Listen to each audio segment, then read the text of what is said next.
All right, shalom everybody. First of all, he is risen. Happy Easter and happy Resurrection Day for all of us. Our Lord is the living, and their God is not even exist.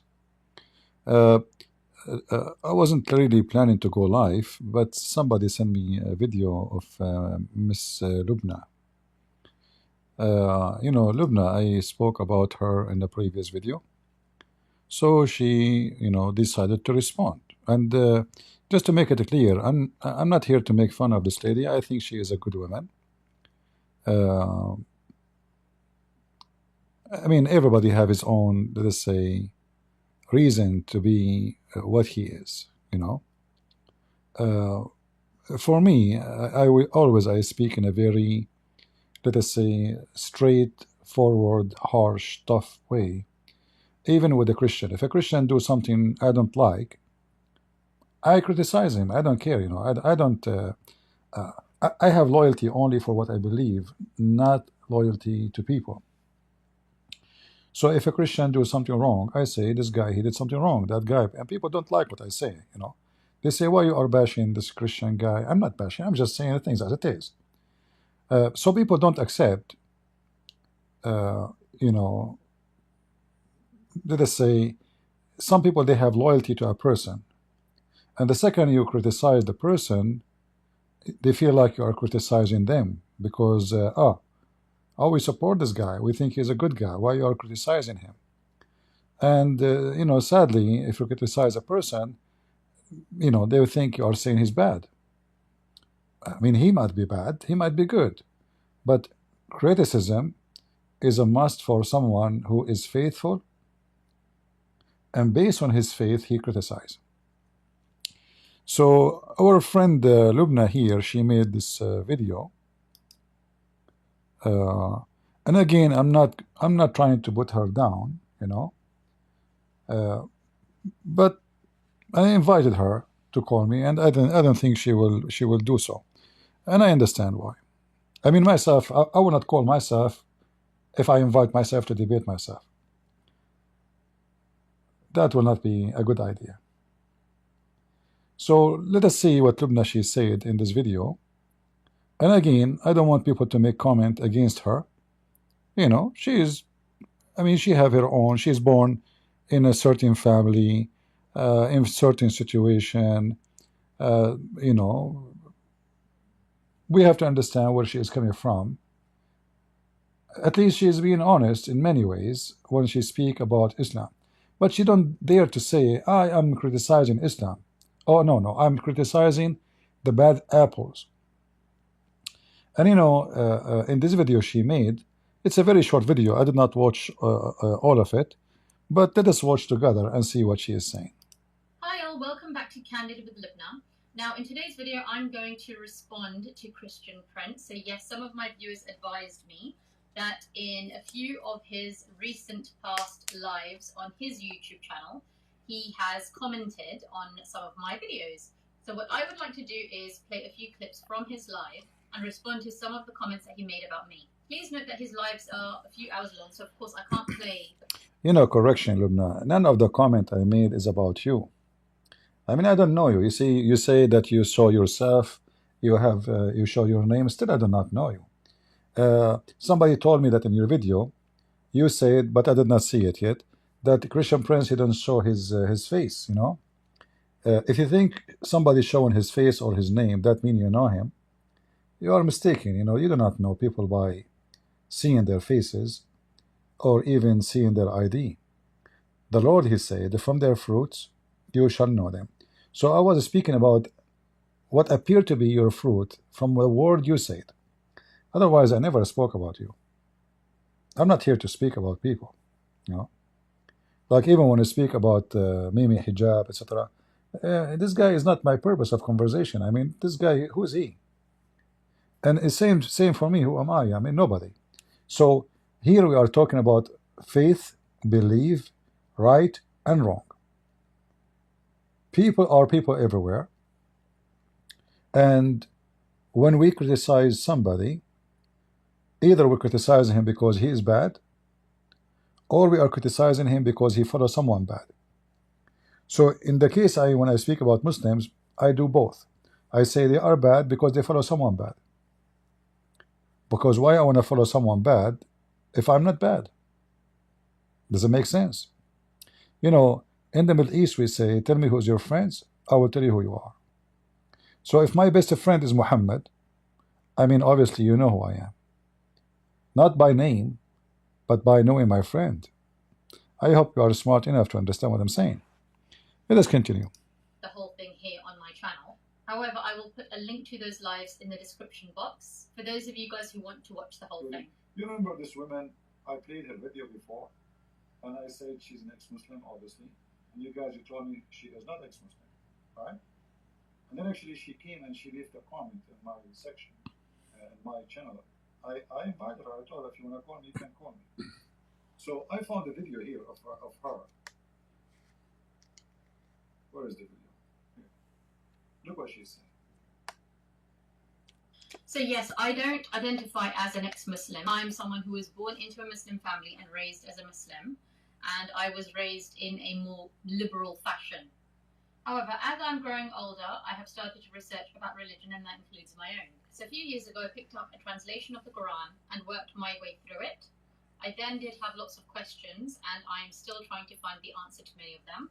I also picked up the Bible and also the Bhagavad Gita, as I'm very interested and curious to see what those other books have to say as well. Now, sadly, in my journey in trying to research about Islam, I have experienced a few barriers, a few too many, I must say, and those barriers to me, unfortunately, come across as red flags. I'm still on my search to find the truth. I believe in God and I seek God's guidance. So yes, currently at this stage, I do not currently identify as an ex-Muslim. And just again, to be very clear, I'm not speaking about Islam, so don't falsely accuse me of speaking about Muslims and the bad apples in general. I don't know if the sound is her voice coming good to you guys? Is her voice coming good, or you don't hear the voice fine? Is the sound coming fine from your side?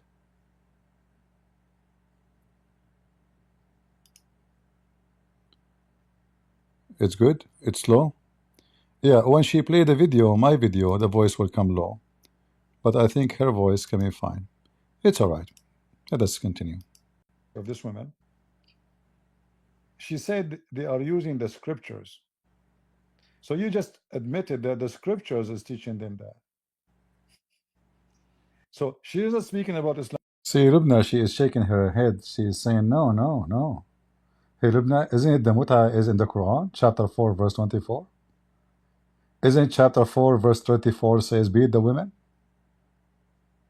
Isn't chapter 4 says, go and do boom, boom, not marry, do nikah, which means the F word, to 2 and the 3 and 4, not or, which means 9, not even 4. 9. So when you shake your head this way, and you make your eyes like, come on, you know. I mean, what are you talking about? The mut'a is in the Quran. Did Muhammad sleep with his slave?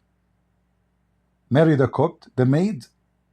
He sent his wife to see her father. He told her, your father waiting for you.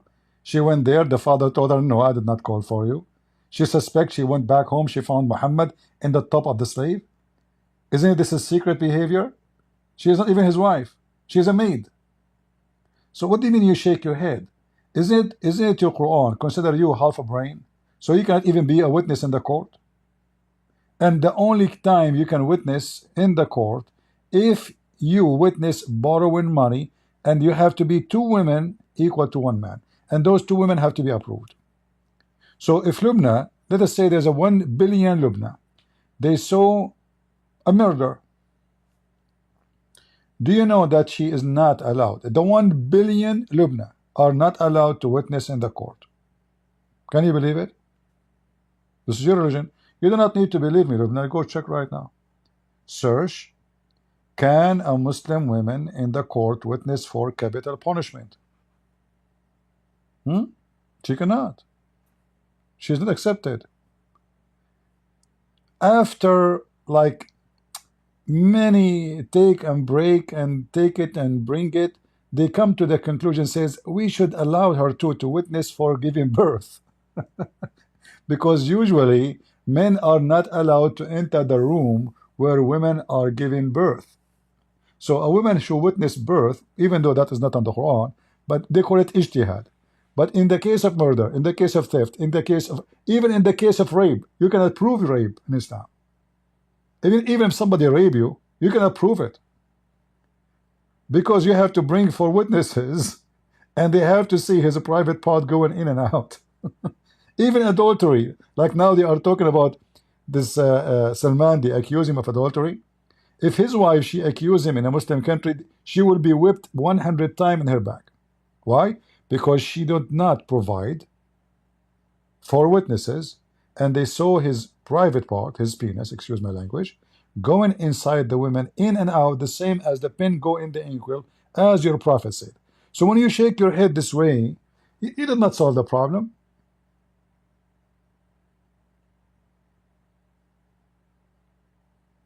I was expecting you to refute me. You know, you said my response to Christian Prince. Is that a response? You shake your head? That is not a response, Lubna. And again, by the way, I am not against you. All right? Honest, the Lord is my witness. I'm not against you. I'm just asking you, be honest with yourself. I want you next time to go live, if you go live, and if you wish to talk about me, no problem, to show me where I lied or I was wrong. Don't shake your head like this. That's not right. Like if somebody see your, you're shaking your head like this, it sounds like you are saying Christian Prince is lying. I would love to see you getting me busted. Trust me, I love it. Like, look how you open your eyes. I cannot do that. Only women can do that. Sorry. I like the way you like your facial. So moving your head, opening your eyes, closing your eyes does not give an answer. So what about next time you go live? Say Christian Prince, he did not tell the truth. The Quran did not say beat the women in chapter 4 verse 34. He's lying. Or tell them in chapter 4 verse 24 the Quran did not teach to do muta, which nothing but sex marriage. They call it marriage, but it's sex, it's a prostitution. Not only that, in fact the Quran said you can practice prostitution. If we go right now to the Quran, just to show you how bad your religion, don't shake your head to me.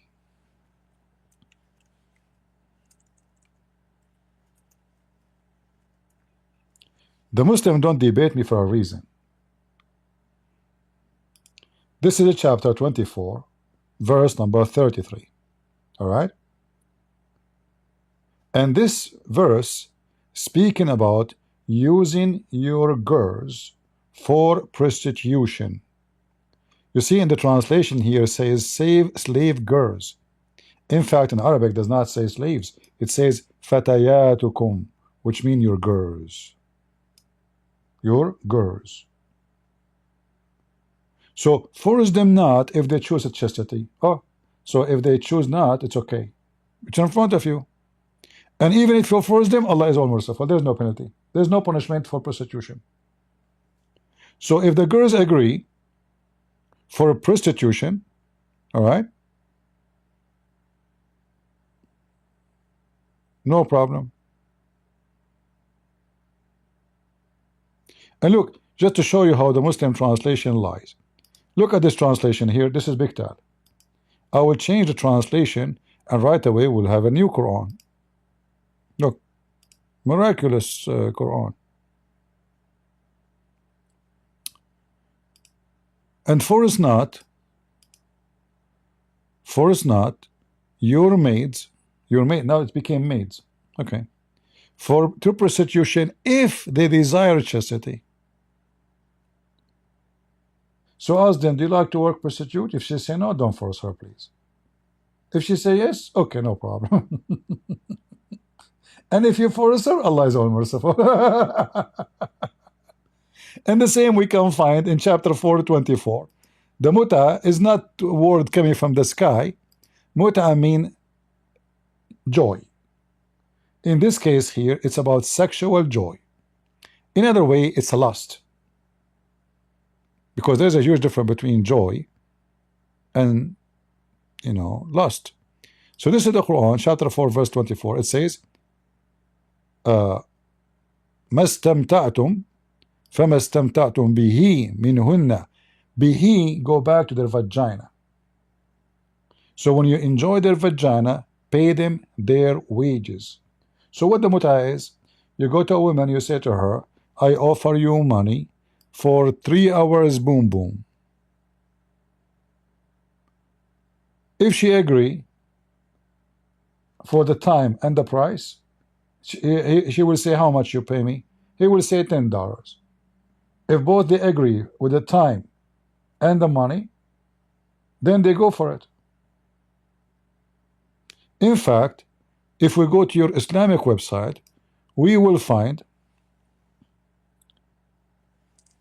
the Muslim with no shame speak about muta, and they are saying it is kind of rental.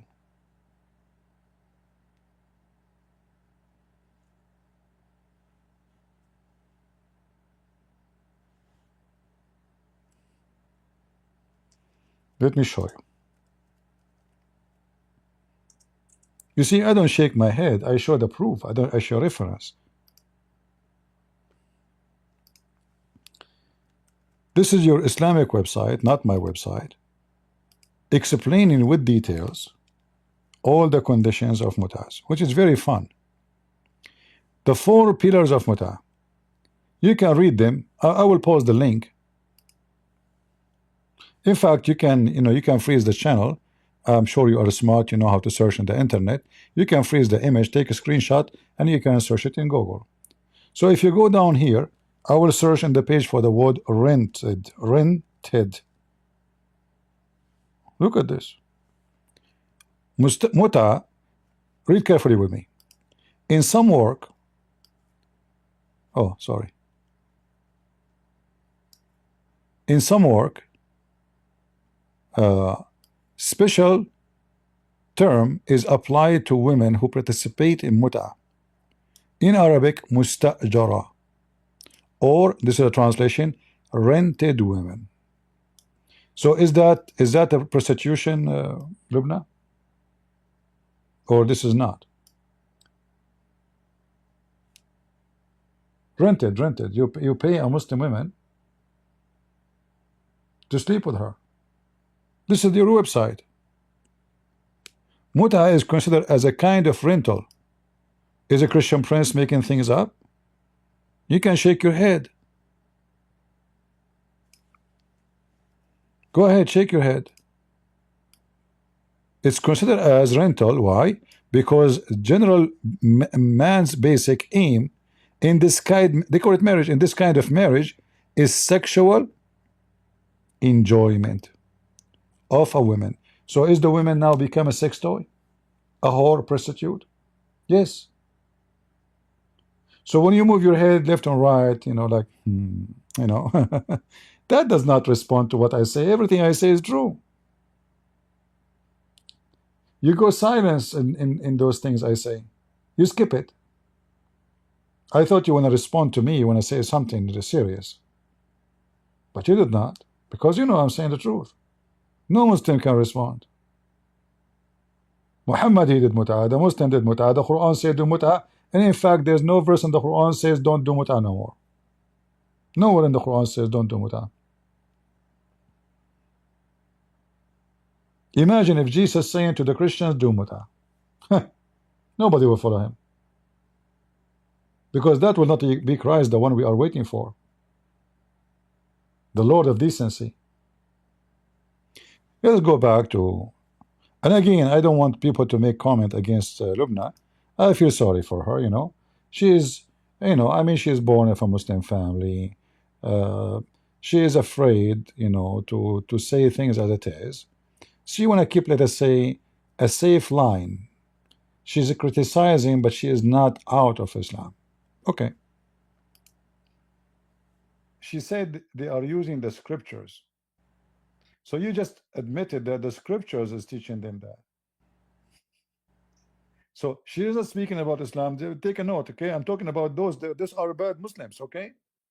Well, your prophet did that. So I'm going to pause him right there because in my video I wasn't discussing the cause of why the bad apples within the Muslim community are bad. I'm not saying it's because of the scripture, and I'm not saying it's not because of the scripture. I, on my channel, try my best to refrain from speaking about the scripture.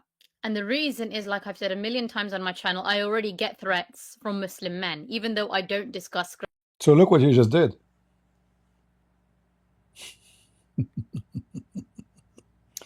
See, Lubna? So you are not discussing the cause. So what's the point of discussing it then? You know? Like, are you the doctor who don't discuss the cause? If we don't discuss the cause, we cannot solve the problem. So what we are discussing exactly? Mimi hijab? Like, is it really important for you and me? Who is this guy? Nobody. Lili Dawah, halal cat food? And it's a scam, you know, donate for us. Allah will give you a palace in heaven. We are discussing what then? If we are not discussing the cause, then there is no point of this discussion, because why this woman became a victim? Are we trying to solve a case of one woman or all the women? All the Muslim women, they have the same problem. And again, they have to be religious to have that problem. When you say, I'm born of a very liberal family, that's not a Muslim. You keep calling yourself a Muslim. If there is something called liberal Christian, no, you cannot. What liberal Christian? There's no so-so. Either you are Christian or you are not. Like, yeah, I'm a Christian, but I don't believe that we should not do fornication. Yeah, I'm a Christian, but believe, you know, it's okay to be a gay. No. Oh, I'm a Christian, but you know, well, you cannot say that. You know, there's no Muhammad software update or Jesus version 203050. Christ is a Christ, Muhammad is Muhammad, and the Quran is the Quran, and the Bible is the Bible. That's it. We cannot upgrade. There's nothing called liberal Christian. There's nothing called liberal Muslim. That is a lie. It can't exist. If you call yourself a Muslim, the second you call yourself a Muslim, it's mean you follow Muhammad teaching. If you say I'm a liberal Muslim, that means you don't want to follow Muhammad teaching, but you want to call yourself a Muslim. That's funny. So I am a liberal Christian, but I don't want to follow the Bible. How in the world I am a Christian then?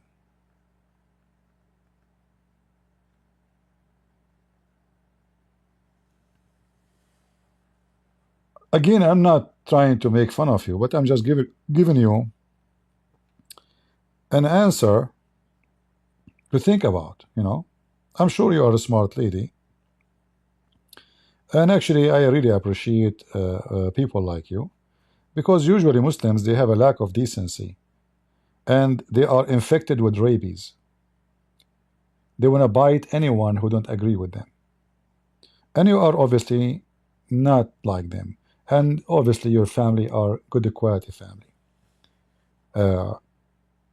When you say to me, I am born of a liberal Muslim family, you are born of a non-Muslim family.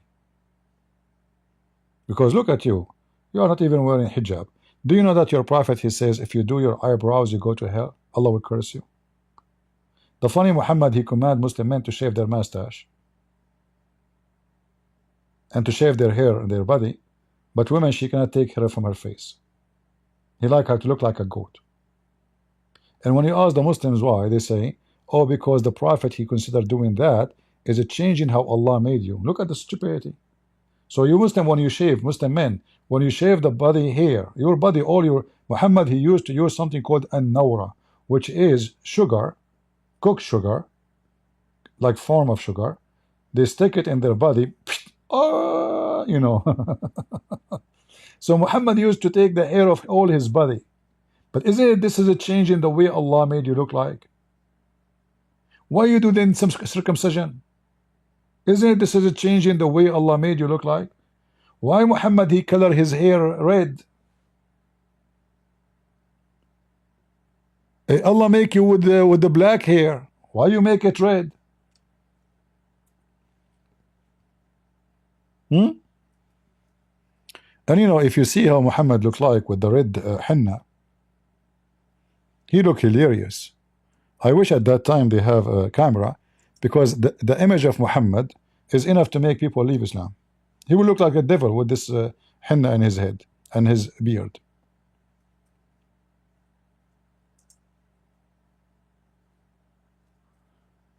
Let me show you how Muslims look like with the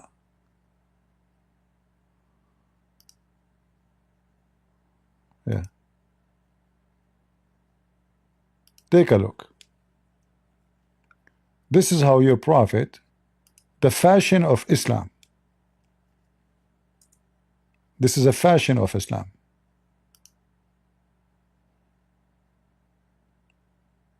So he color his beard, he color his hair, he color his eyebrows, he color everything in him with the henna, and the henna will make your hair look like a fire, literally like fire. Look at this guy. Look how handsome it is. Unbelievable. So good. I want to do that in Halloween day, which is a pagan day. All right. Look at this guy. Man, so good. All of this because Muhammad, he used to do that. Those are true Muslims, not you. Do Muhammad hijab color his beard like that? No, they will not, because they will look stupid. They want to make business money. They don't want to, you know, follow Muhammad step by step.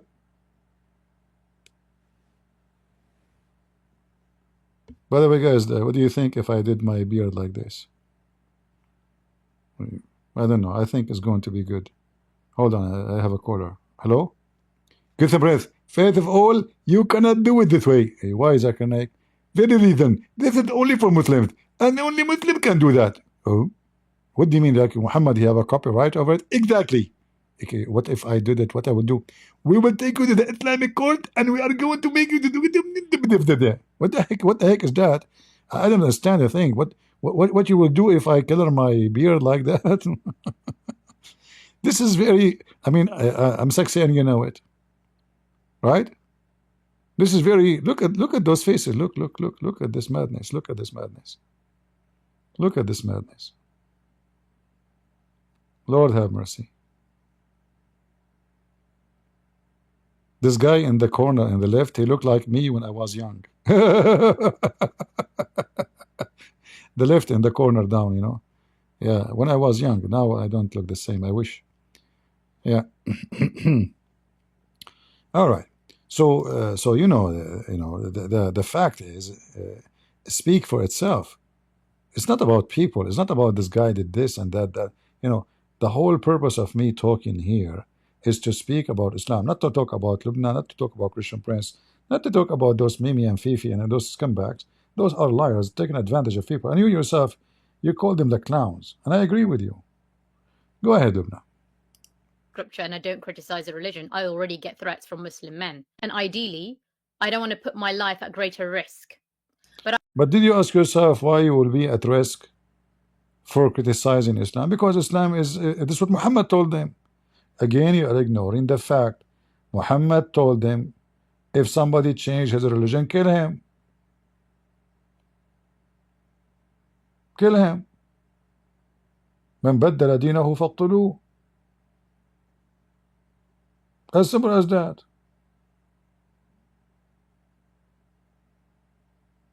A blind man, he put his dagger in the stomach of his mistress, which is the mother of his children, his slave. According to the blind man, she insulted the Prophet, so he put the dagger in her belly. And then second day, Muhammad, he said to him, why you did that? He said, she insulted you. Muhammad says, her blood is free, her blood is free. This is your Prophet. Remember, you call yourself Muslim. As long as you call yourself Muslim, so why you are complaining about people, you know, threatening you? This is what Muslims believe. This is what Islam teach. Continue.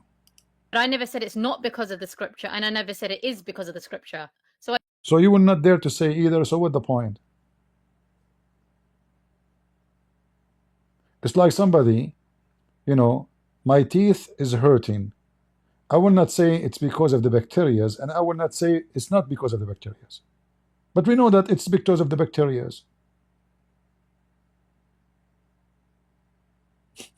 Correct?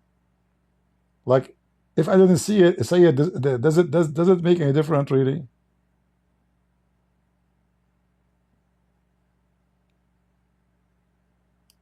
So I think just because I'm not pandering to certain people's views where they really, really want me to bash Islam, and I'm not doing that, and that's what they want, it doesn't mean that I'm a hypocrite.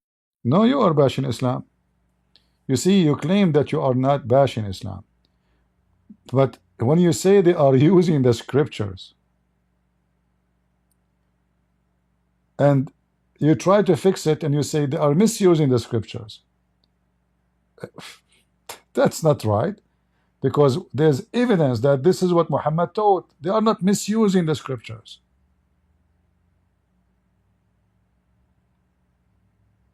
They are not. Nobody is misusing the scriptures. Where do you get this from? In fact, they are a true Muslim and you are not. But you don't dare to say it, that's all. And I understand. It's okay. Hypocrite. I've made my stand very, very clear. No, you are not. I see so many examples of Muslim men using the scripture to exploit women in different ways. And I've seen this, whether it is how... See, they use the scriptures. So the scriptures is what is used. Can I use the scriptures in the Bible to exploit women? Can I?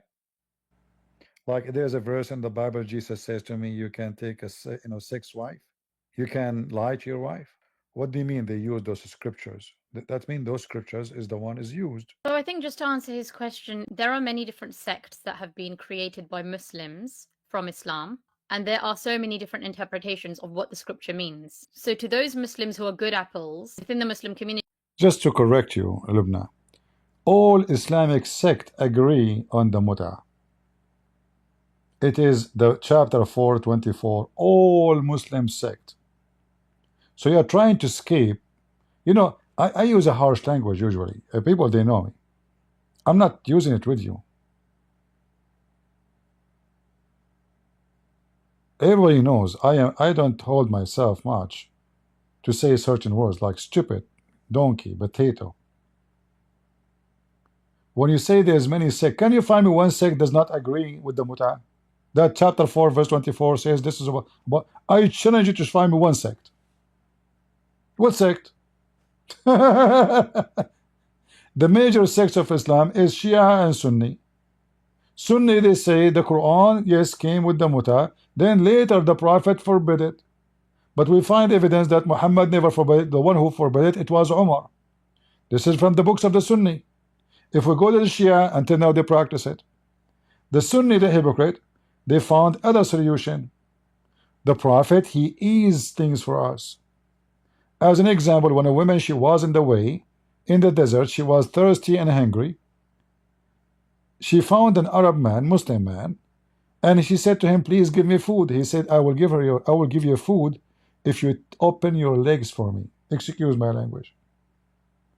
The woman is dying in the desert. There's no water, there's no food. So she agreed. When she went back to town, she told the Caliphate Umar about what he had done. He said, did he give you food? She said, yes. He said, mahar, mahar, mahar. This is dawari, dawari, dawari. So this is marriage now.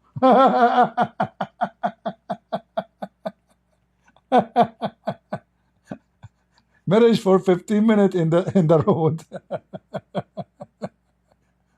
So the woman, she came to say to him, look what he did to me. I was dying. I need food. I need water. He will not help me unless he sleep with me. Omar, he said, did you agree with him? Did he give you food? She said, well, I am dying. So don't, so what? Did you agree or not?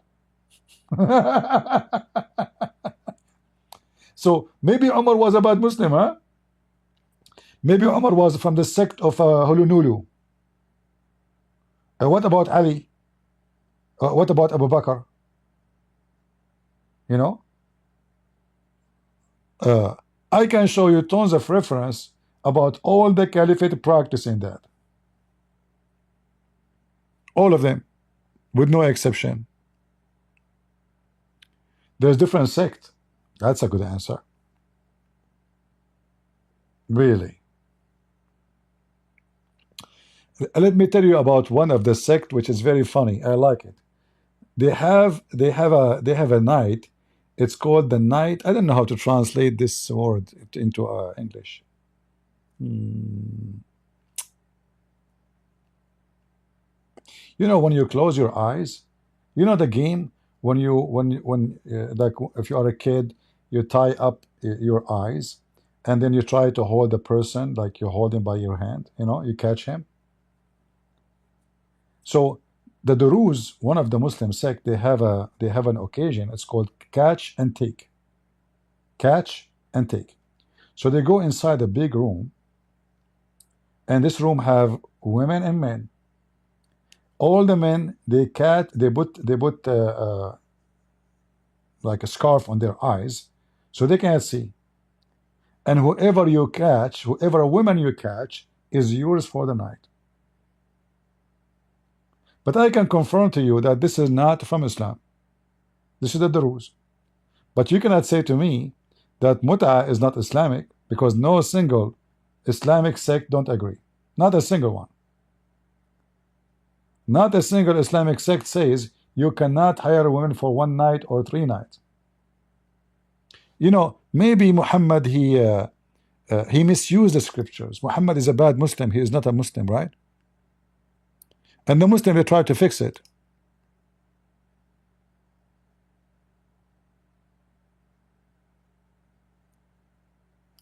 The Muslim, they used to do mut'ah during the Hajj. They used to do mut'ah even out of the Hajj.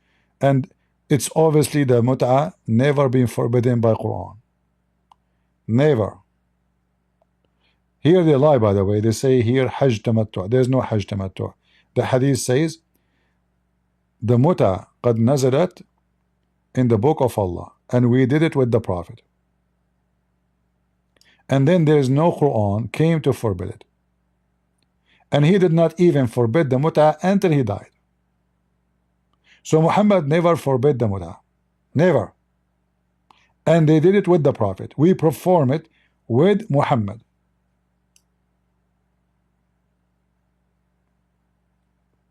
Muhammad is the man who encouraged men to rent women, at least, you know, I mean, enjoy it, you know, like make it 3 nights, you know, 3 nights.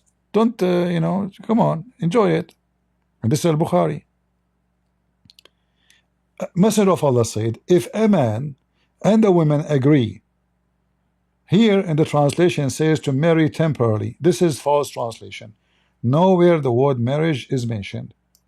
In Arabic it says أيما رجل وامرأة توافقا فعشرة ما بينهما 3 ليال.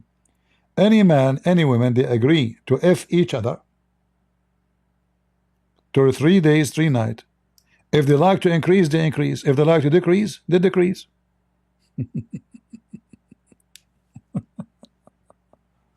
So I'm not discriminating the scriptures.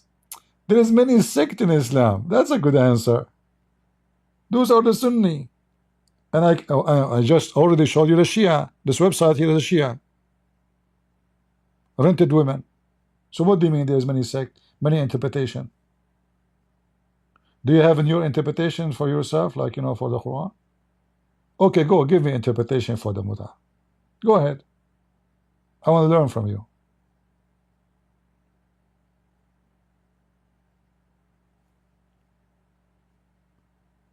So your response is very shallow. And I understand you don't have too much knowledge. I'm not putting you down, by the way.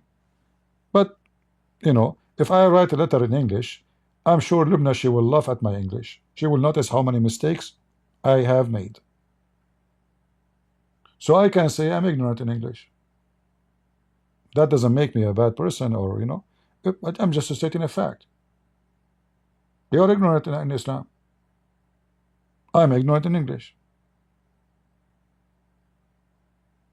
Every one of us is ignorant in many things.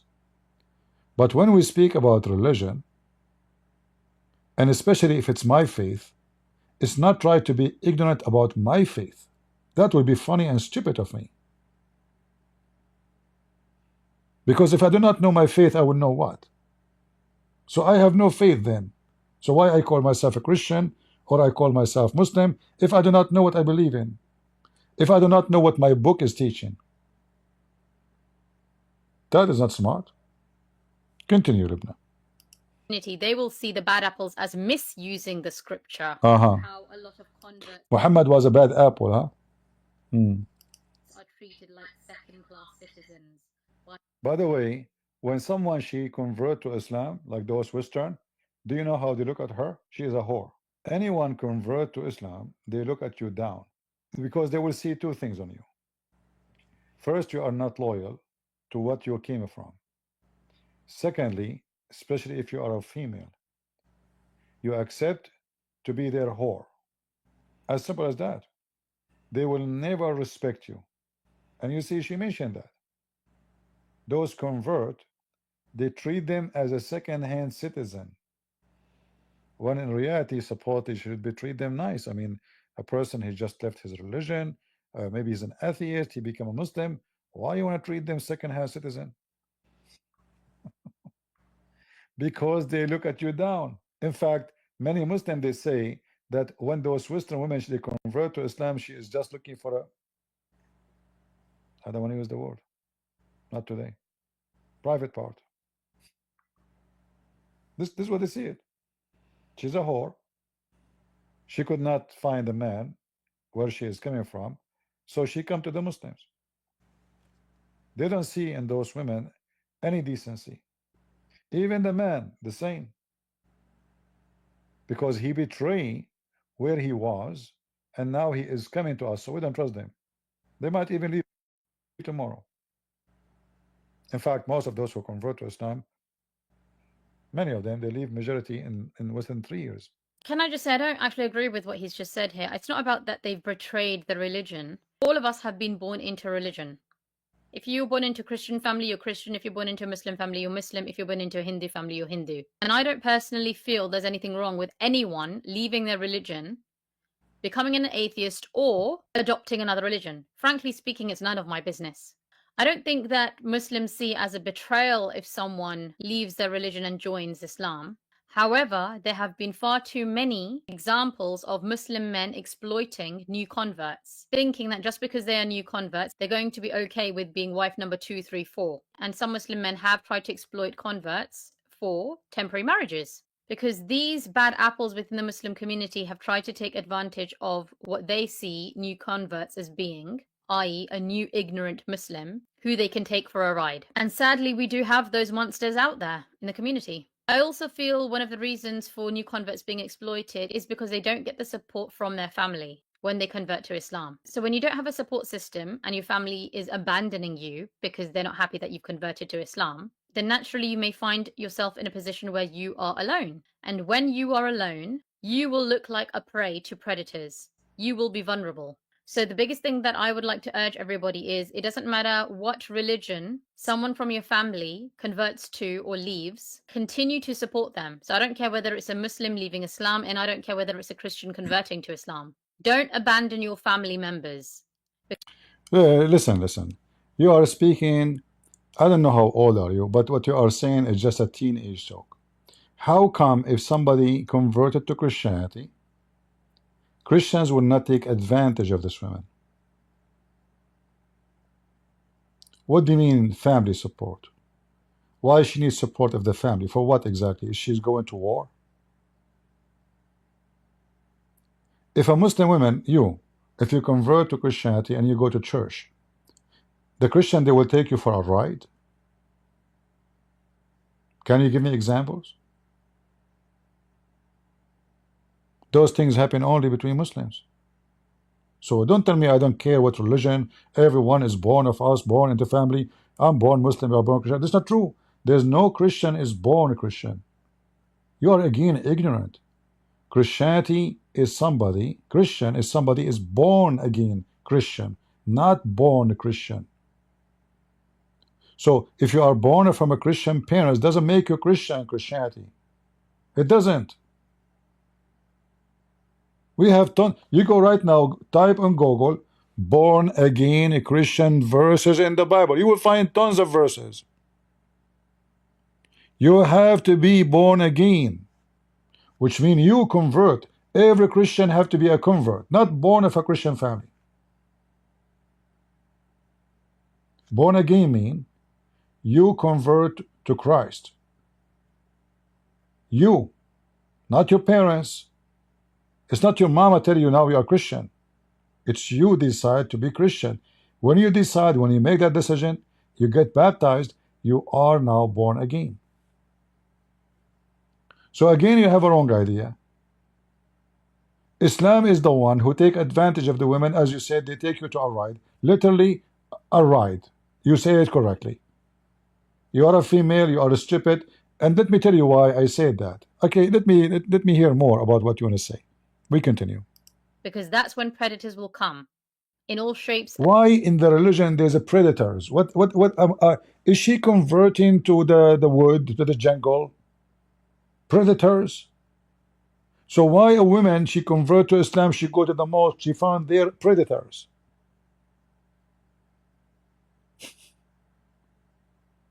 Why the predators are waiting in the mosque? And the people of the mosque, they are predators. And there's nobody in the mosque is decent to protect her from the predators. So her family should support her. What her family can do to her? Obviously she is mentally ill. And sizes. I'm not going to act like a useful idiot. I'm not going to be someone who's going to be exploited and taken advantage of. I have a full right to live how I want to live in this life that God has given me. Where you God he gave you those rights? If somebody know this woman, tell her Christian Prince he invite you to come to us and study very well and come and tell me. I want to see where your God he gave you the right to live in the way you like. Where I want to see it. Where? So when he says your God, my God and your God, our God is the same God who created. Look at this. No, you believe in Allah. I believe Allah is a shaitan, is a devil. What's wrong with you? We are not talking about the creator. When you say the way God created me, you said you are a Muslim. You confirm that you're still a Muslim. So don't tell me my God is your God. Do my God teach me to beat you? No. Do my God teach me to have four like you? No. Even your God is not even a spirit. My God is a spirit. So how we can have the same God? Your God, his heaven is a prostitution place. Everybody is having boom boom. You go to the heaven of Islam, every Muslim man, you say to him, Assalamu alaikum. Nobody can answer. Why? Because they are holding their jalabiya in their teeth and doing boom boom. I'm going to talk, sorry. I'm having sex. How your God is my God? Do we have even the same heaven? Do I have in my heaven boys who they are naked and they are serving me? Did my God promise me endless penis like your God? So don't tell me, oh no, there's no God, we have one God. No, we don't have one God. When you talk about the creator, yes, is one creator. But that is not your God. That's my God. Your God do not know even how the baby is made. Your God think that women, she have a sperm coming from her ribs. We thought women, they have boobs. It turned to be they have testicle boobs. And they're big, man. They lie to us. They say, I have a breast. What is a breast? You have two balls.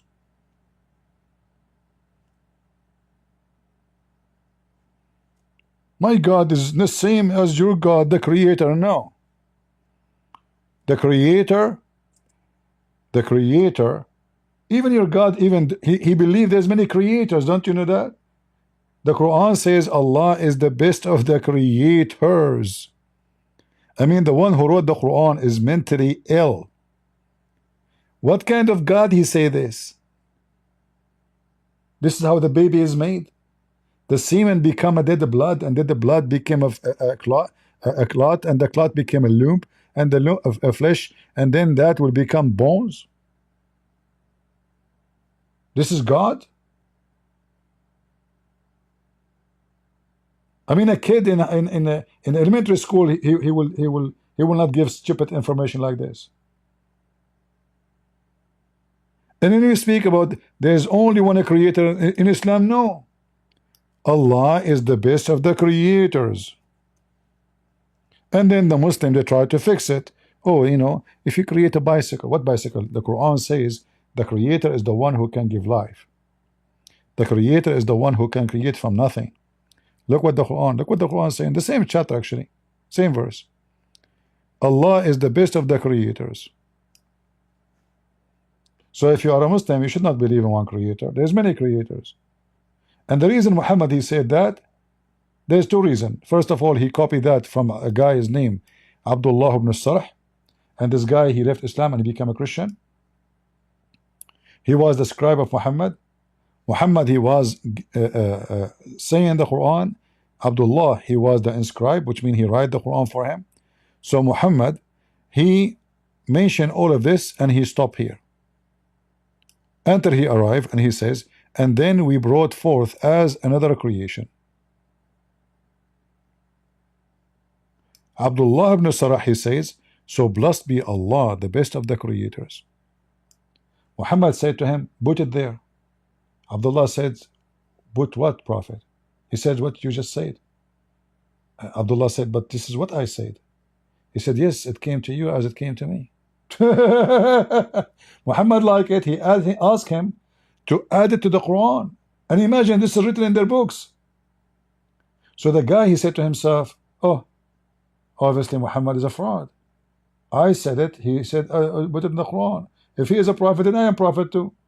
It came to me actually before it came to him.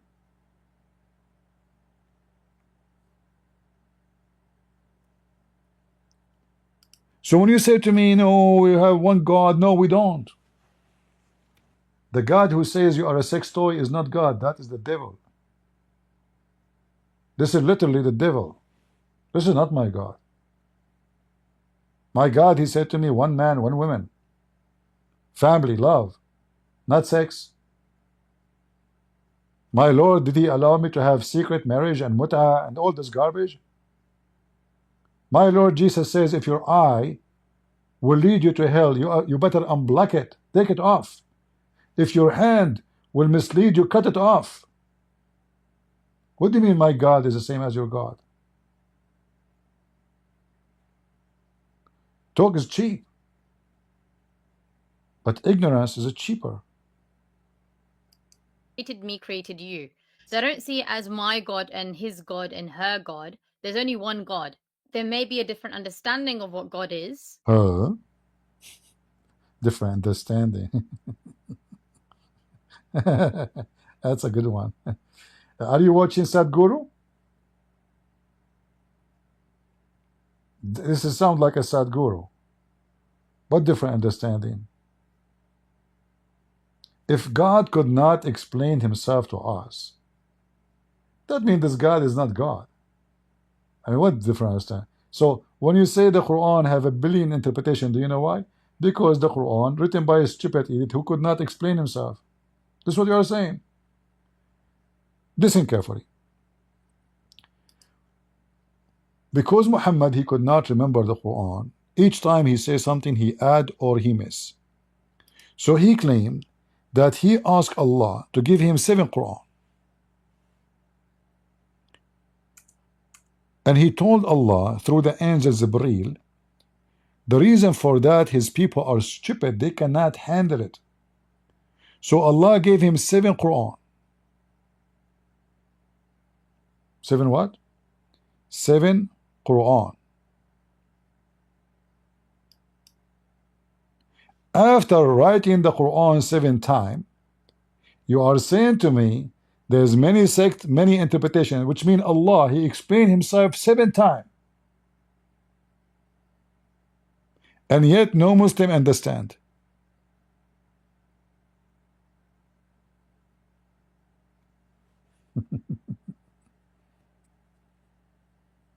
Somebody saying killing babies in the Bible. Do you dare to call me so we can read the verse together and we laugh at you? The one who's saying killing babies in the Bible? You are just a coward. Potato. Do you want to call me? Because first of all, I can show you killing babies in the Quran. And then we can go to the Bible and I can show you that you are a stupid donkey, you do not know what you are talking about. So which one is you choose? I can give you a certificate, by the way. Because the second you call Christian Prince, you will be proud. You can tell your mama, I call Christian Prince. And she will ask you now, can you show me your 4 legs? What happened to you after the debate? Do you want to do it? Huh?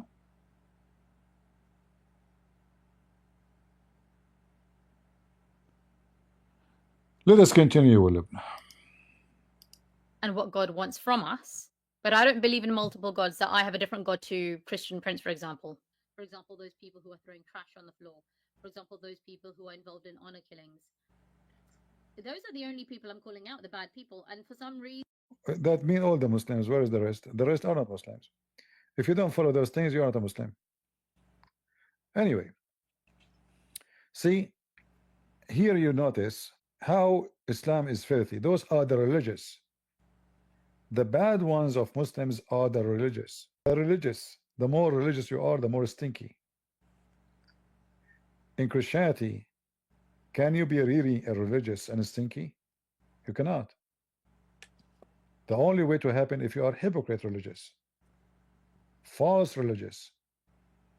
So you claim that you follow Jesus, but in fact you are a devil. The people throwing the trash on the floor in the UK are not necessarily religious people. Just because they're wearing shalwar kameez and traditional clothes from the home country doesn't mean that they're religious. Just because...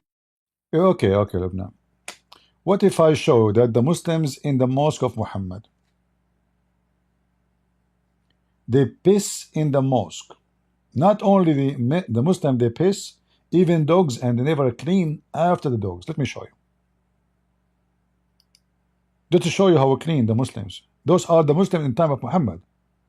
All right?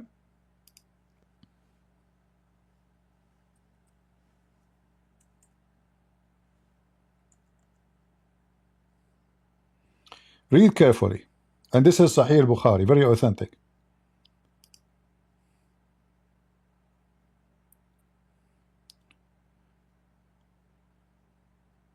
My father said during the lifetime of Allah Apostle, dogs used to urinate and pass through the mosque, come and go. Nevertheless, they never used to sprinkle water on it.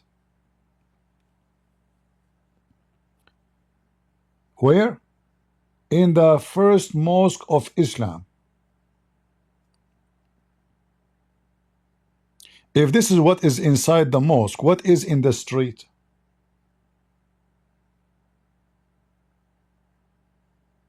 Huh? I can show you a story of a man. He stood in the mosque and he started pissing. Muhammad told them, don't stop him. Don't stop him.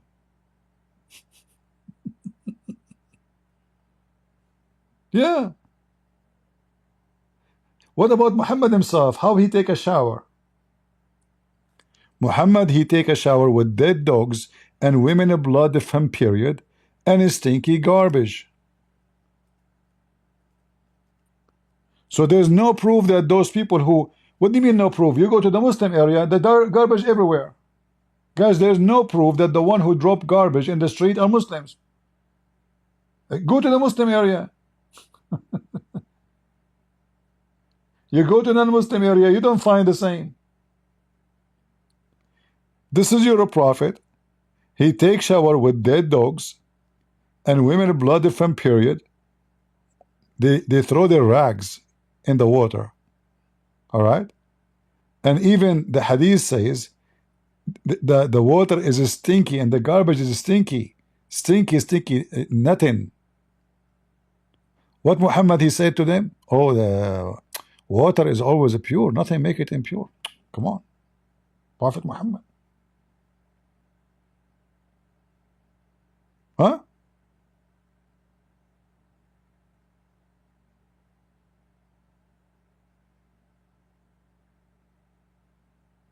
Right? Iron Man, you are showing scriptures. Do you want to call me Iron Man? I want to see how irony you are. Do you dare to call me Iron Man, the one who was showing us the scriptures? If you dare to call me, I will open my Skype just for you. Do you dare to call me Iron Man? And I warn you, I will wipe the floor with you. I will make you read the same verses you are posting for us one by one, and people will die laughing at you. So say yes, I will open my Skype. Iron Man in a second will turn rusty. So should we call you Rusty Man or Iron Man? Why you stop texting now? Mr. Rusty, are you there? Suddenly I mentioned his name, stop texting. He's nowhere to be found. Potato. You know why I call Muslim potatoes? They are under the ground.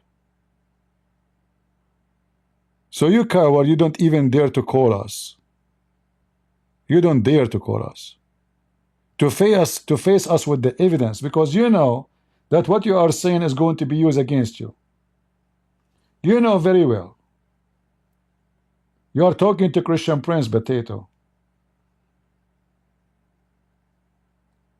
If you do not know who's a Christian Prince, go and see if there is one Muslim ever was able to debate me.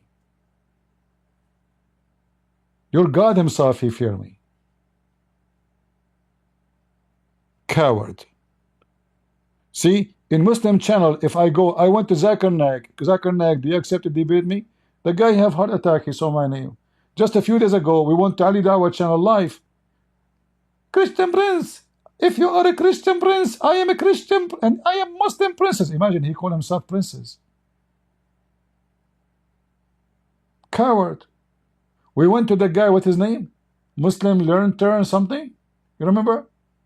Block them, block them, block them. Potato, he don't dare. You know, he claimed that he can't take any question, anyone can talk to him, but not Christian Prince. Mimi Hijab, I call him 7 times, he hang up on me. He claimed he want to debate me. Did he debate me? Shabir Ali. Shabir Ali, we organized a debate with him. He agreed to come and debate. Shabir Ali is strong. Shabir Ali, he is good. Shabir Ali is a potato. Shabir Ali, he went to the internet and he searched for Christian Prince. And then he started singing the song, Oh No, Oh Mommy.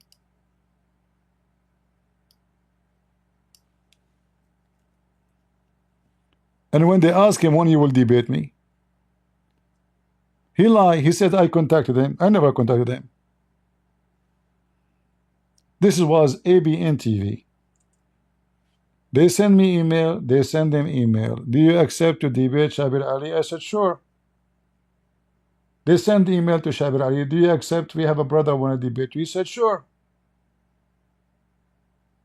Then he went and he bought my books from Amazon. The second he got my books, he sent emails to ABN TV telling them, I apologize because I am busy with my PhD. And since then he is doing PhD.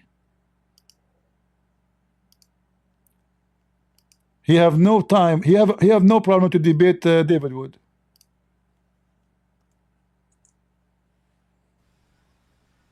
Mic right there.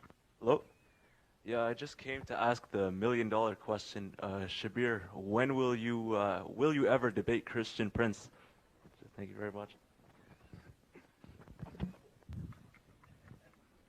Yeah, for those of you who don't know Christian Uh, uh, Prince, uh, he is a personality who has been operating some sort of an internet radio broadcast, as far as I can remember. He contacted me a long time ago, Never. asking if I would debate him, and I said yes. And then eventually I bought his book, and uh, then I don't want to say anything about him because he's not It's here. not here. But following from the correspondence and the way things were going, I felt that, you know, people, as you play ball, you play Like in certain I leagues, know. right? You felt, you know what will happen to you. You said I'm not going to be his coming next victim, right? You said to yourself, I mean, look at his books. You said to yourself, this guy will wipe the floor with me. You said to yourself, he have degrees in Islam, he speak Arabic, he's an Arab. You said to yourself, I'm just a guy from Pakistan, claim to have knowledge. This is not David Wood. Well, I can tell him the miracle of number 19. Right? All of you are the same. Potatoes.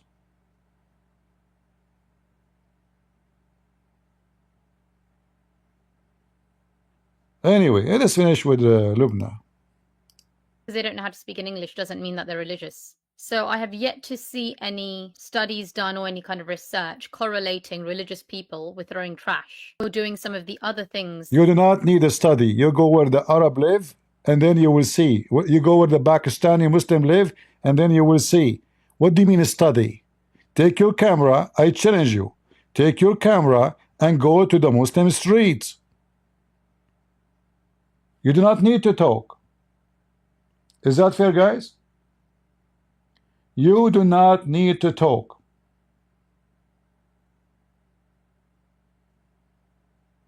There's no need to study. You walk in a Muslim area and you walk where Muslims don't live. And then let the camera judge. You're a prophet, he pissed in the street. He pissed in the street in front of women and kids. Muslim, they piss in the street in every Muslim country in the world. In Bangladesh, following the steps of Muhammad, what they do in Bangladesh or in Pakistan?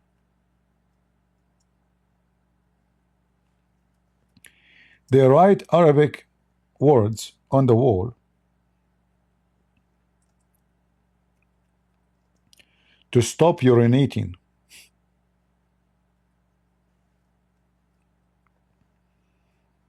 There's no proof, huh? Yeah, there's no proof. Absolutely. How we can stop the beautiful Muslim following the steps of Muhammad from grabbing their penis, excuse my language, in the middle of the road where kids and women are walking by? How we can stop that following the step of Muhammad? Brothers and sisters, we write in Arabic. Huh? We write in Arabic because now we are using the holy language. The holy Arabic became holy language. So listen, if I say the word shit in Arabic, this is holy shit. In fact, Muhammad, he taught them even how to do shit.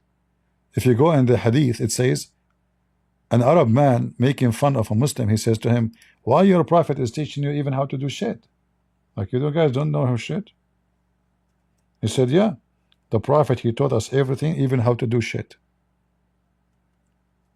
And how to do shit in public. You go in the street, you grab your penis, you piss in front of women and children.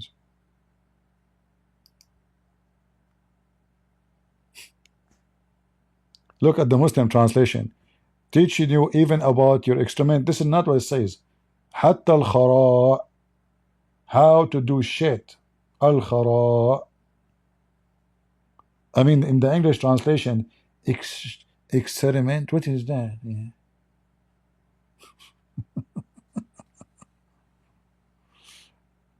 There's no scientific study. Do you need a scientific study to find out who is practicing secret marriage? And they call it marriage. Do you need secret study or professional study to find how many and who are those who go after children in the name of God? Like which one? Which religion? In the name of God, I want to have sex with the child. Which religion? Which religion? It's difficult answer. I cannot find one religion do that. There's no scientific study prove that. No. Oh, Prophet Muhammad, he have sex with Aisha at the age of 6. Oh, you know, Christians, do you know that he married Rebecca at the age of 3? We die laughing at this lie. They are desperate to make everybody pervert like Muhammad. Continue, Lubna. That I mentioned, for example, grooming gangs. It's very common knowledge now that the groomers used drugs and alcohol to. The groomers are Muslims and they are very religious. And when you say they are using drugs and alcohol, who said to you that Muslim cannot use drugs and alcohol to abuse other non-Muslims? In fact, a Muslim, he can sell drugs to non-Muslims because he is destroying them. This is evil religion. Those are the enemy. We can do anything for them. Who care? Doesn't matter how you kill them, by sword or by drugs. There's a huge difference between what I mean. You don't know what you are talking about. Those groomers are from where? Are they from Ireland? Are they Swedish? Are they from Norway? Or they are Muslim from Pakistan, Muslims from Bangladesh, Muslims from Egypt, Muslims from Morocco. I mean, it's very unique that all those groomers, they go to same religion and same mosque. But there's no proof. Those are not religious. Good one, huh? Very good one. Like when we made hijab, he groomed this women. He is religious or not religious? And when all the Muslims, they defend him. Groom the underage white girls. Now, most people know that in Islam, alcohol is not allowed. First of all, I challenge you to show me one verse in the Quran. It says that alcohol is not allowed. Just to show you your ignorance. The Quran says the opposite. Let me show you. There's two different things, and this is a lesson for you, Lubna. When I say you are ignorant, I'm not insulting. I'm just saying things as it is. There's one verse in the Quran praising alcohol. Praising alcohol. In fact, the Quran claims that alcohol is a miracle of Allah.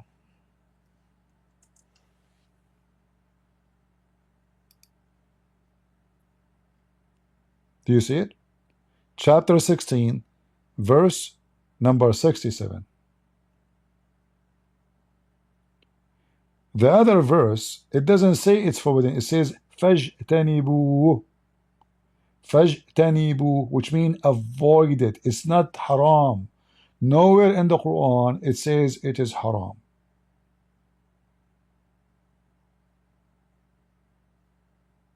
And I challenge you to find me the verse in the Quran says, if somebody drink alcohol, punish him. Nowhere. And as you see, it says it's a sign. Being a drunk, it's a good provision. Alcohol is a good provision. Who's saying that? The Quran. Muhammad, when he cannot drink no more because he was dying, he said that alcohol is from the work of the hands of shaitan, so avoid it, not haram. Same time you are saying to me drugs is forbidden. If we go right now and we search Taliban, Taliban is one of the biggest religious Islamic group in Asia who produce and live by making and selling drugs. What about Hezbollah? In Islam, drugs is forbidden since when? Especially if you are saying it to the enemy. But we know, we can show you that every Muslim in Egypt, in Afghanistan, in Pakistan, I mean, the drugs is their food. In fact, in Yemen they chew it. In Yemen they use it like for a snack. The whole country is high. They eat it. All what you need to do, Lubna, is to go in the internet and search drugs in Afghanistan. Heroin, cocaine, you know, just search. Come on, you are a smart lady, you have a computer. Not like me, I'm an Arab. Search for drugs in Egypt. Drugs in Saudi Arabia. Do you know that even the most religious society is the most corrupt one in Muslim countries? As an example, in Afghanistan, they bring a boy, and they dress him like a girl.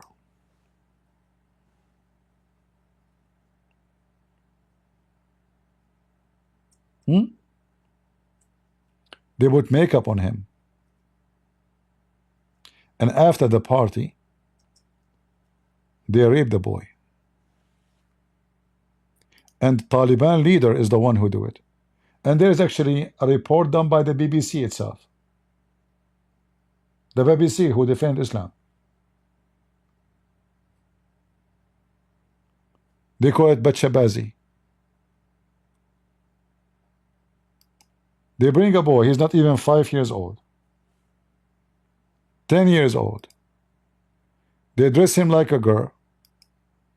They make him dance for them, doubly dancing. And after the dance, the leader of the group, he will take him and rape the boy. Look at their victims. Look how old they are. They put makeup in their eye. Do you see they have a makeup on the eyes of the boy?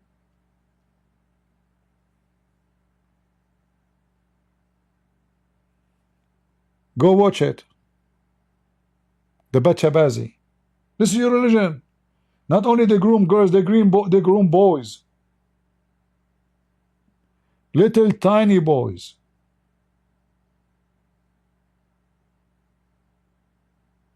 There is no proof.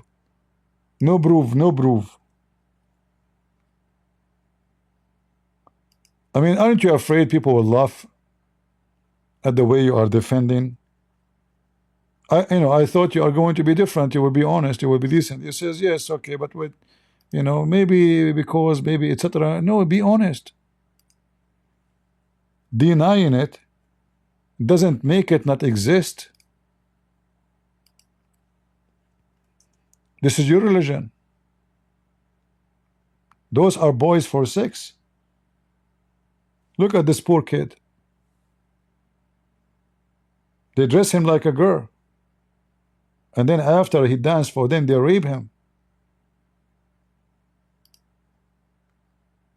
This is a teenage boy. He's not even maybe 13, 12 years old.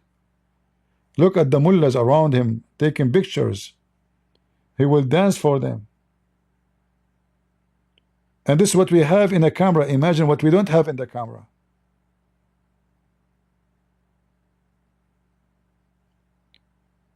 And those stupid Europeans, they allow those people to come to their country. And then they complain about raping their daughters.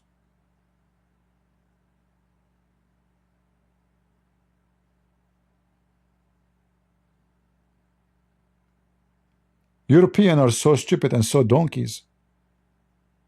Mental.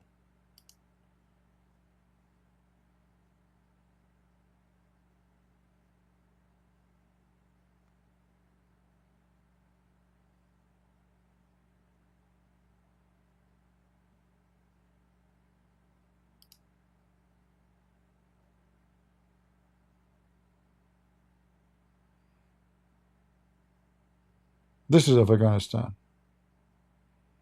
And Europe welcomed them. And Lubna, she want to tell us Muslims have nothing to do with those things, you know. You have, there's no proof, no proof. So again, this may sound like I'm covering for Muslims Yes, or you are. Islam. I'm not. So I'm slightly confused on how he has made this correlation. What he's done, this brother has done so much for Islam, and he's invited so many people to Islam that we have to take his side. And there are very few Muslims with a sane mind who are saying, actually, if this guy has done bad, we need to call him out. It doesn't matter, you know, what he's whether he's invited people to Islam or not. You know, everyone needs to be treated equally. And he can't be given some special treatment just because he's got 1 million subscribers and he's pretending to be such a great Muslim. Well,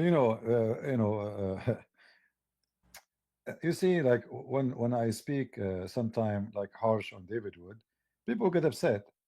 But reality is this guy is just a fraud. And someone saying to me his name, Das Didi. You have to watch what? Let us put what he is saying to me on the screen.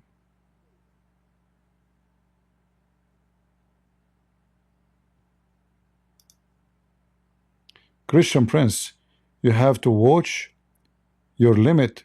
Do not cross the line. There is a thin boundary between spawning hate and preaching. Mr. D. Daddy, I think you are a piece of shit and you are trying to teach me about hatred. Because you stupid idiot. Don't you hate to see a boy being raped?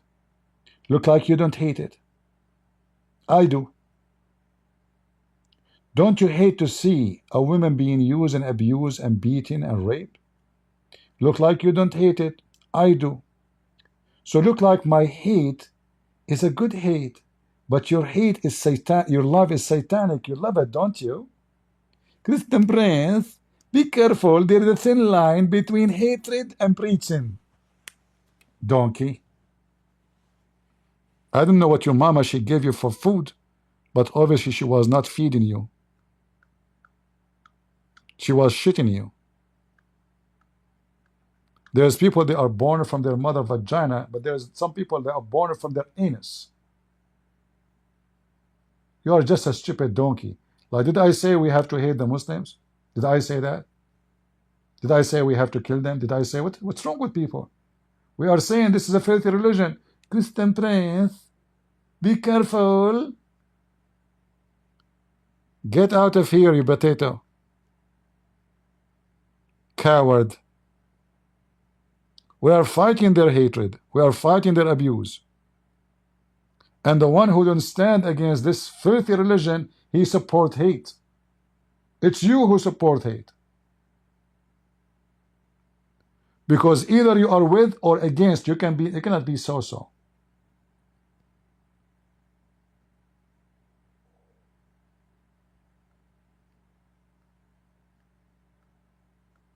I hope I did not wipe the floor with you, because then we have to clean the floor. I don't care if you are a Muslim now or not. You are a donkey. Who cares if you are a Muslim or not? Who said that Muslims are the only enemies of Jesus? Who said that? There's a priest, there is bishop, there's the pope. There's many false teachers and false liars. They don't want us to say the truth because the truth hurt. I challenge you, you coward, to tell me one thing I said is wrong. Am I Muslim now? You are worse than Muslims because you are a Muslim undercover.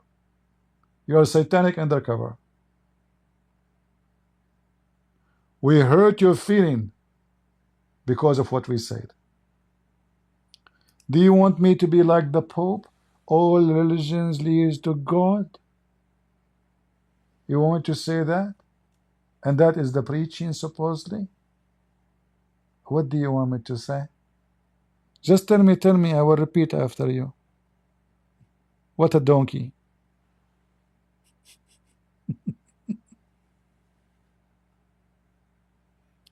Anyone who don't like the way I talk, I say to you one thing, get lost.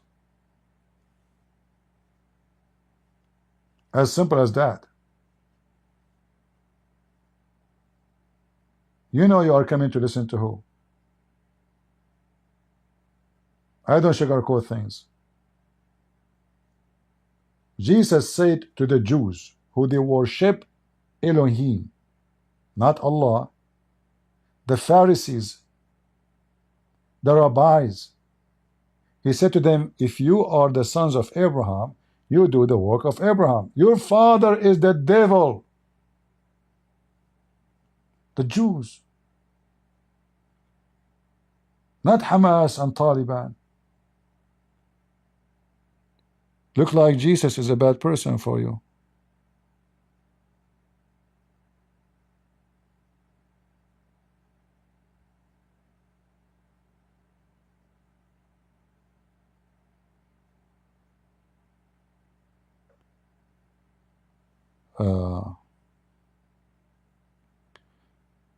Zahra saying, I like those comments, by the way.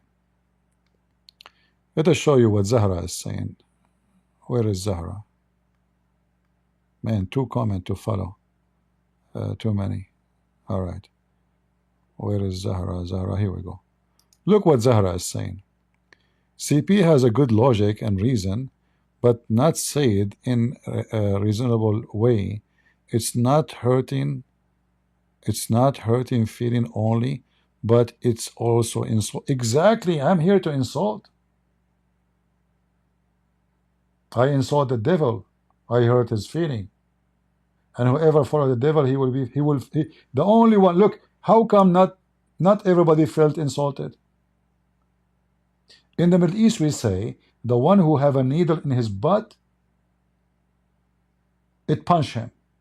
So if I am making a lecture about thieves, who is the one who will be angry in the crowd? The thief. If I am speaking against a rapist, who is the one in the crowd who will be angry from me? The rapist. Do we agree, people? Why your feeling is hurt if you are not in the category we are speaking about? The only way to get hurt if you are one of them. So if I say rapists are filthy, and you say you hurt my feeling, that means you are a rapist. Why the rest are not upset? If I speak, there is a bad smell in the room. Oh, why you are insulting me? Because you are the one who smell like shit. You know yourself. I did not even mention your name.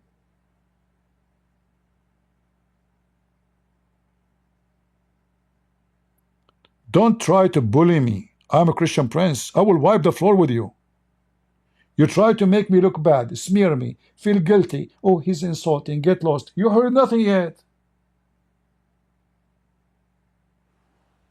But can you refute me?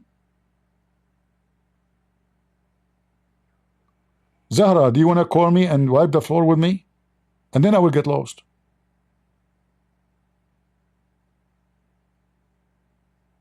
So yes, when I say stupidity is amazing, it's amazing. I don't know how people think. What do you want me to do for you? Give me a hug? Like those you see them in YouTube just to get a click? Give me a hug. I need a hug. What a bunch of homo. Go get married. Can I have a hug? What the heck?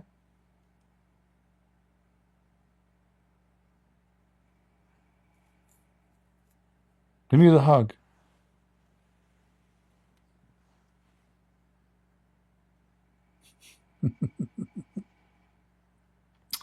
Anyway, let's finish with Lubna.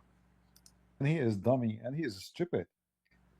He got famous because of one debate with David Wood. And this is reality. And look now what happened.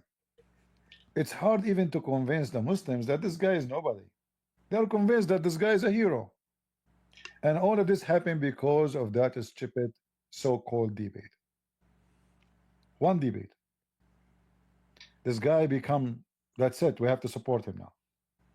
No matter what he do, even if he sleep with older women. Because in their mind, Oh, he's debating everybody. Look what he did to David Wood. He became a joke. He debated him. He wiped the floor with him. So in their mind, this is what happened, and he's a hero now. And this woman, she is trying to be honest, but she is not honest in the same time. The whole problem is Islam, not Muhammad Hijab. Muhammad Hijab is a practice in Islam. You keep saying misuse the scriptures or use the scriptures. No, he did not misuse. This is your scriptures. The only funny thing about what happened, that he is so coward, he don't even dare to say I did it. Otherwise, everything he did, this is Islamic. Muslims are allowed to use women and abuse women. And women is nothing but a sex toy for them. All your book says that. However, these people do have 1 million subscribers. So sadly, that shows that there are Muslims out there, and quite a lot of them, with this kind of screwed up mindset. But the most shocking thing for me is where Muslim women wearing a niqab, wearing a hijab, are covering for these clowns. Okay, and it's sadly because of small-minded Muslims. No, you don't understand. Because those women, they are practicing what they have did. You see, when a woman she support such a person, that means she herself is a secret wife of somebody else. Did you ask yourself why she's supporting that? She's practicing that. She has the benefit of this. You see, many of those women, like we keep saying, Muslim men are pervert, but there's many Muslim women are pervert too.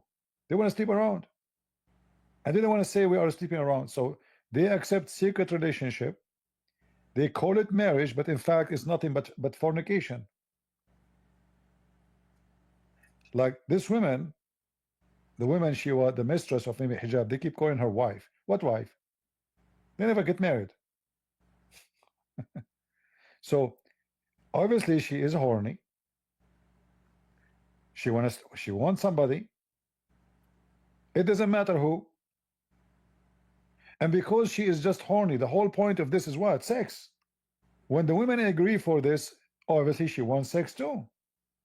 So this is your society. It's a sexual society. You do everything and you try to make it legitimate. So you have sex with the children, you call it marriage. You have sex with other women, you call it marriage.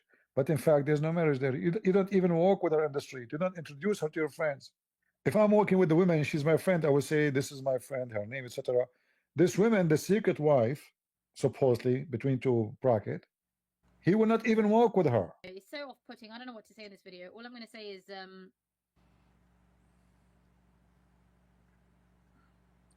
she's out of words. She is saying to herself, what kind of a shitty religion I am born into? So I feel sorry for this woman. I mean, her head is going to explode. She's upset of her luck to be born of a Muslim family. So why, Lubna, why you are, look at you. I mean, I'm playing your video.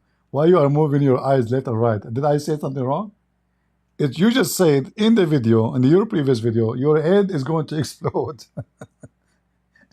Is Islam comforting you? No. Your head is going to explode because of what? Is that because of Jesus? Huh? Or because of Muhammad? Just be honest. Who is the one causing you this headache?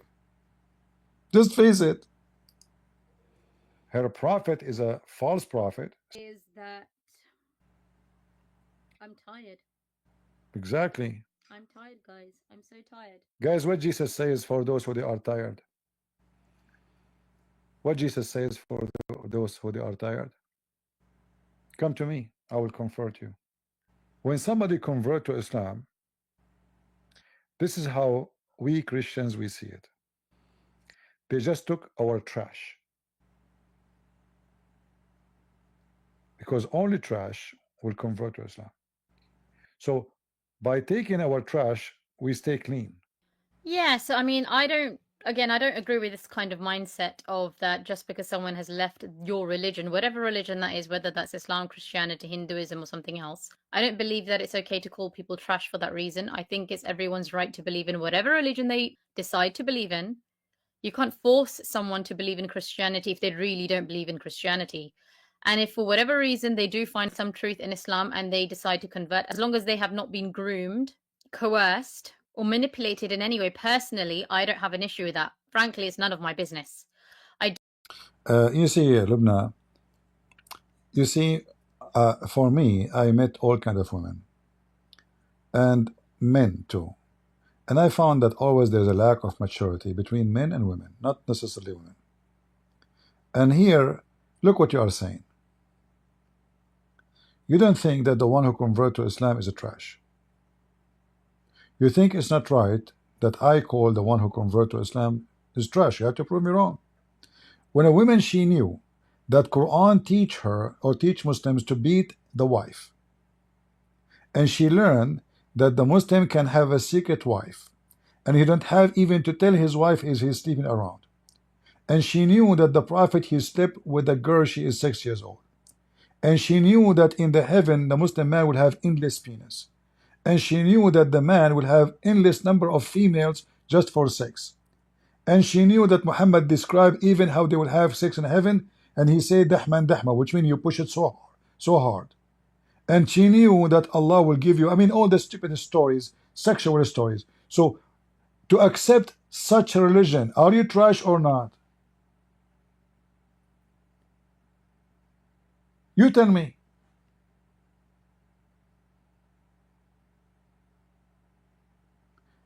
If I am a man and I respect myself and I believe, and this is what I believe, any man he beat a woman except to defend himself, which means she tried to beat you, you use your arm to stop her. As simple as that. Not it's you beating her. So you are allowed to defend yourself anytime with anybody, woman or a man.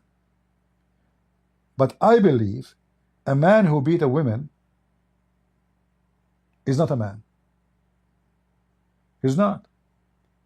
This is an act of a coward. He don't dare to fight with men in the street. He go after a female. He want to prove outside the house he is a rat.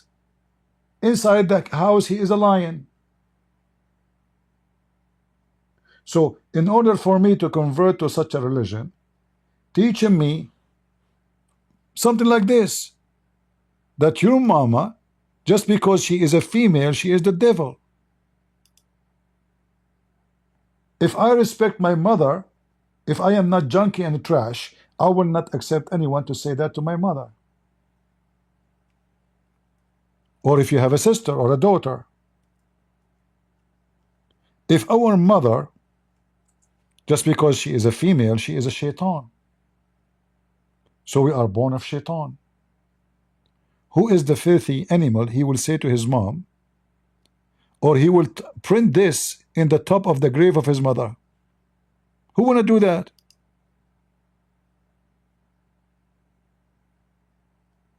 Who you, the Muslims, who dare to print this in the top of the bed of your mother? Print it, make it in a big frame. Don't you Muslim make a frame of the Prophet say? Put it there.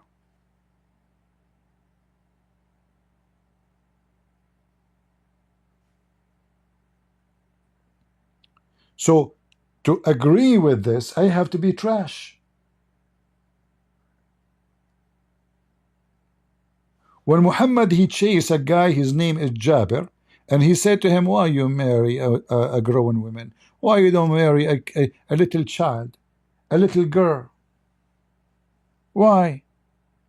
And Muhammad explained why. He said to him, so she can play with you. And you can play with her. Pervert.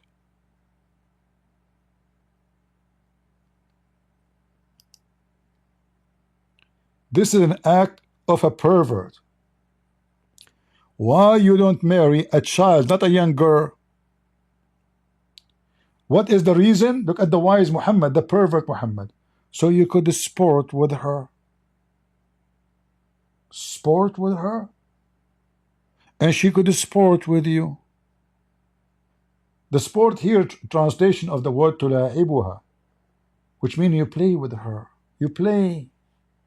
Hey, come here. Sit in my lap. Let us play together. Pedophile. Pedophilia is a mental illness where a man, he enjoy sexual fantasy with little child. He can play with the child. He can use the child. He can control easy the child. It's easy to control. You give them a candy, they laugh. Even if was crying a second ago. The man, he said to Muhammad, the pervert, oh look, or you could amuse with her. And she could amuse with you. This is the reason to have a child. And if Muhammad against marrying a woman, she is a grown woman and previously married, he prefer a child. Why he marry Khadija? We know why. She was rich. Very rich. He used to work for her. She was in the age of his mother. And then the man, he said to him, oh, okay, Abdullah, my brother, he died in Uhud. He left 9 or 7 daughters behind him. I therefore did not approve of the idea that I should bring a girl like them, but I prefer to bring a woman. Who is the filthy here? Jabir or Muhammad? Muhammad. So, Lubna, do you think a person, he read this story and then he convert to Islam, don't you agree with me? He must be a piece of shit.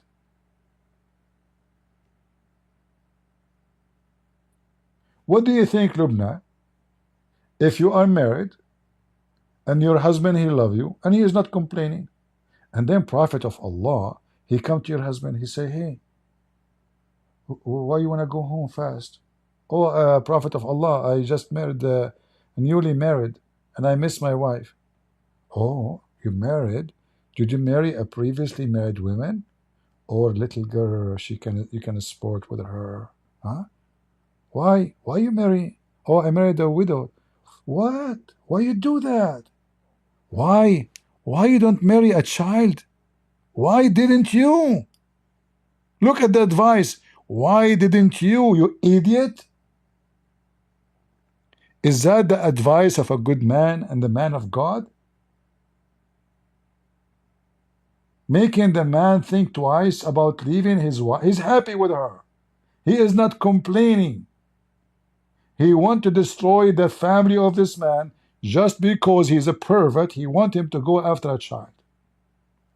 And then you say to me, I don't agree with you calling people trash. I call people trash because it's reality.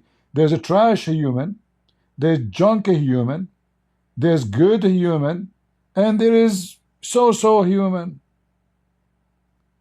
There's a human, they don't steal because they are afraid of being caught. But doesn't mean they are good. They are thieves still. But they did not do it. They wish they can do it. And there is somebody, he steal. He decided to do it. And there is somebody, even if the door of the bank is open and there's no security and there's no police, he will never steal.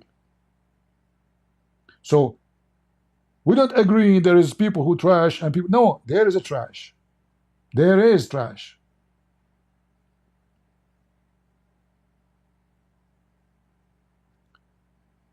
When people, they say,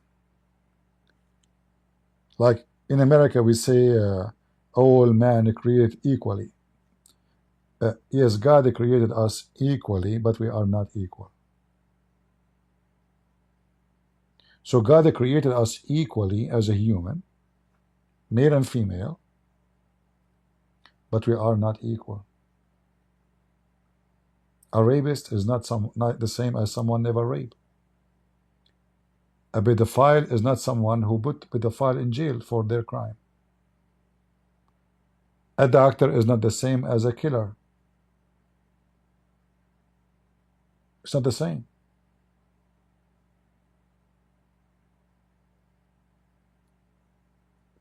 So I advise everybody, don't follow the trend of being hypocrite, politically correct. If you want to be Christian, you say things as it is. If you cannot say it as it is, then you are not a Christian.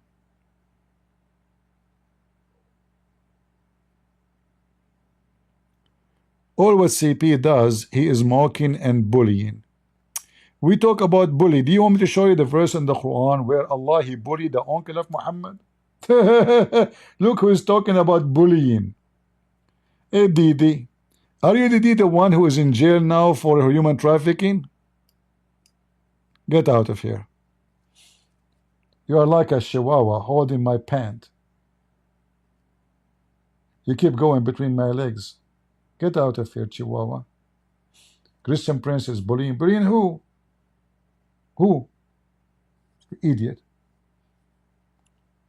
Don't get married. Your wife, she will leave you second day. I'm warning you. Or is all men are the same? No. Is all women are the same? No. There's a woman, she loves to be a whore. There's a woman, she loves to cheat, and the same for the man. Not all men are the same, and not all women are the same. And not everyone says to me, Lord, Lord, God, God will enter the kingdom of my Father, Jesus said. But the one who do his will. Why some will go to heaven and some will go to hell? Because we are not the same. We are not. There's a trash. And what God will do with the trash? He will burn them. As simple as that.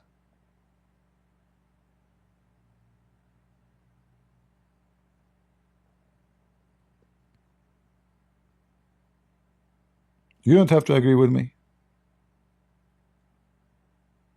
I'm the last one who care, who agree, who don't. When I was a kid in school, the teacher, he said, not you, not you. No, no, no, no, don't ask me question. No, no, no, no, no. No, no, no, no, no, no, sit down, sit down, sit down. I hear nothing, I hear nothing. He put his fingers in his ears. Imagine, a teacher, a grown man, he put his fingers in his ears because he didn't want to hear my question. They can't answer me even when I was a kid.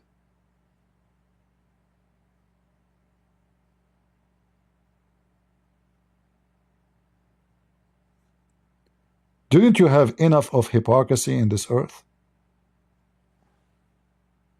Well, nobody dare to say things as it is.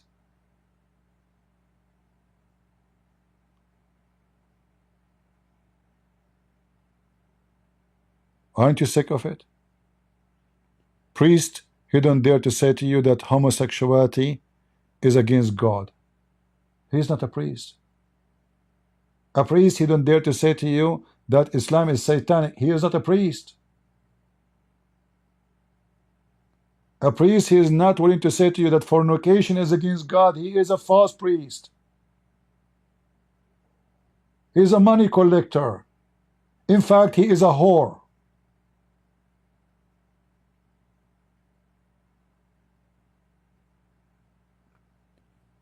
The Lord said, from their fruits you shall know them.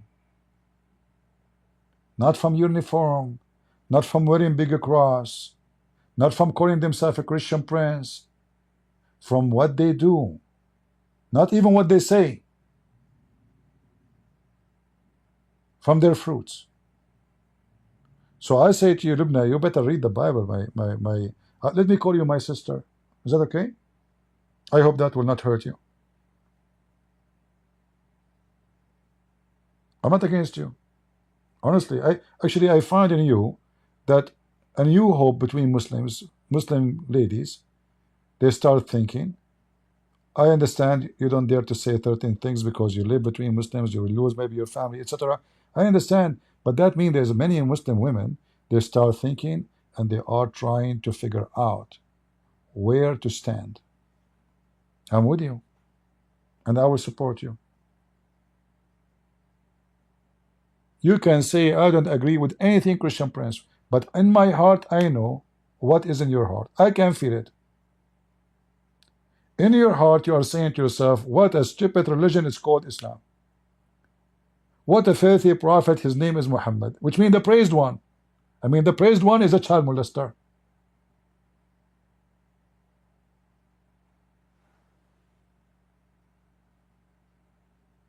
All right.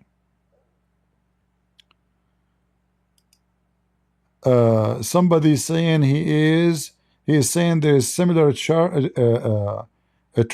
in the Bible. You know, conclusion. I want to give you a conclusion. Do you like to call me in Skype and read for me the verse you call it trash? If I open Skype for you, are you willing to call me? The one who call himself conclusion. Is that fair, guys?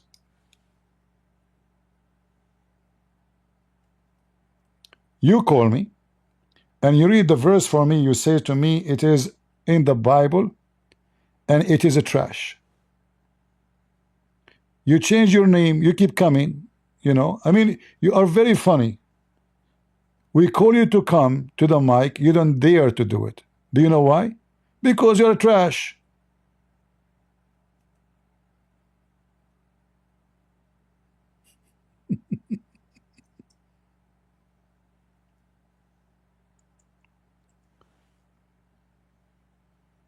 Do you want to call me? Conclusion? Or you want to go and come back and change your name? And I will promise you, I will make you read those verses. Okay, he will not come. Potato, we laugh at you.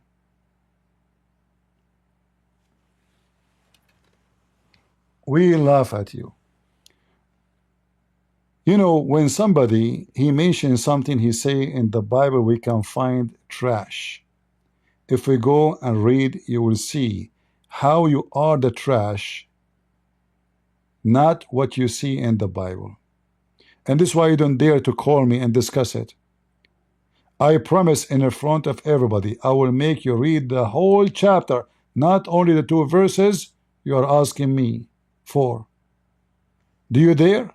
Conclusion? If you don't dare, I will have one conclusion. That you are a liar and fraud, and you don't dare even to read. To me, you see, I'm not even asking you to read the Quran. You claim there is something trash in the Bible. I say, okay, do you want to read it? Still the coward you, don't dare to read it. You don't dare.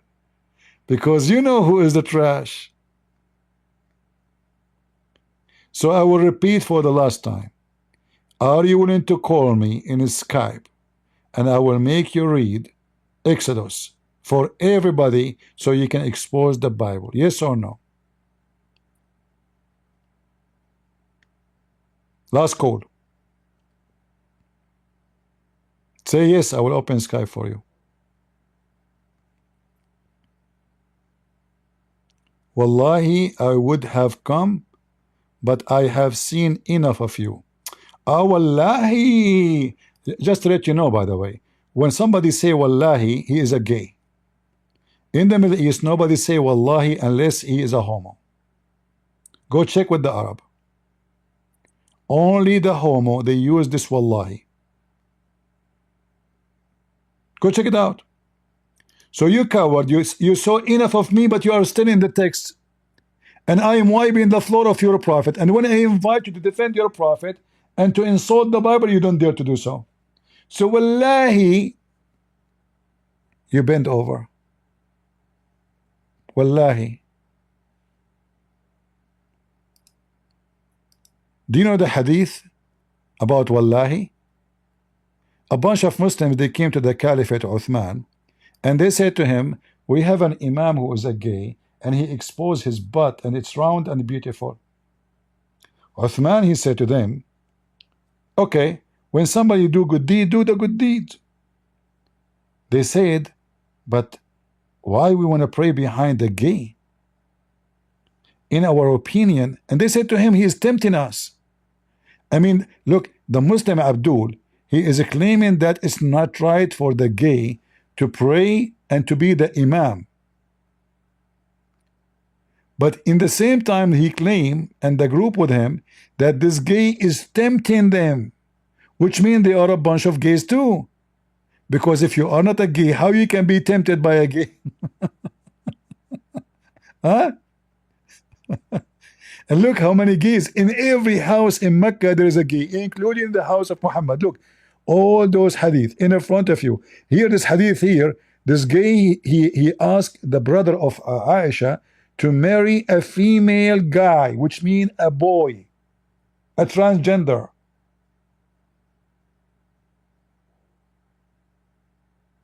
He told Aisha to let him marry a man. This is your religion, potato. And the hadith about the gay being the imam, read it with me. Read it. And this is al-Bukhari, brother. Listen. I went to Uthman ibn Affan while he was being assigned and said to him, you are the chief of all Muslims in general, and you see what we fell into you. What fell into you? A bunch of garbage. We are led in salat and prayer by a leader of al-fitna. And look what al-fitna, trial, affliction, etc. All of this because this guy is a gay. And we are afraid we are being sinful following him. Okay, so they are being tempted. They have a fitna.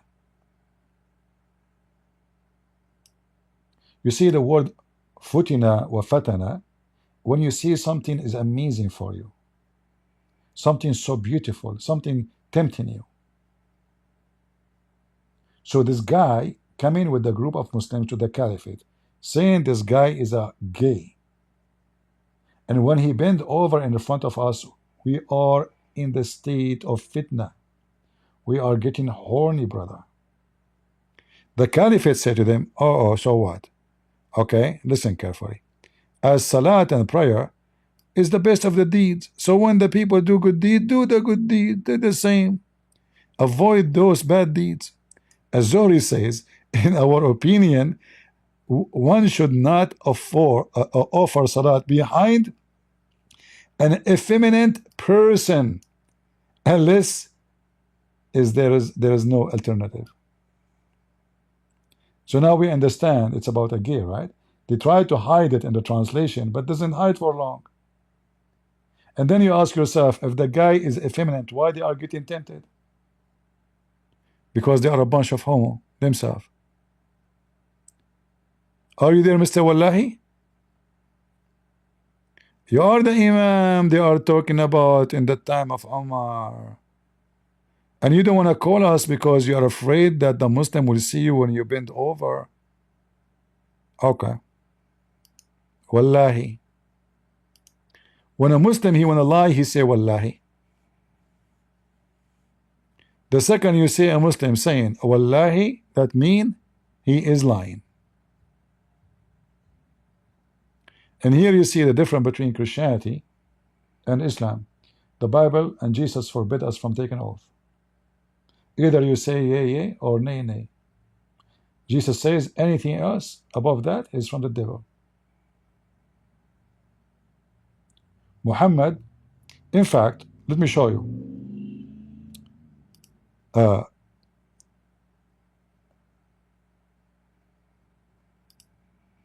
A Jewish guy, he schooled Muhammad about monotheism.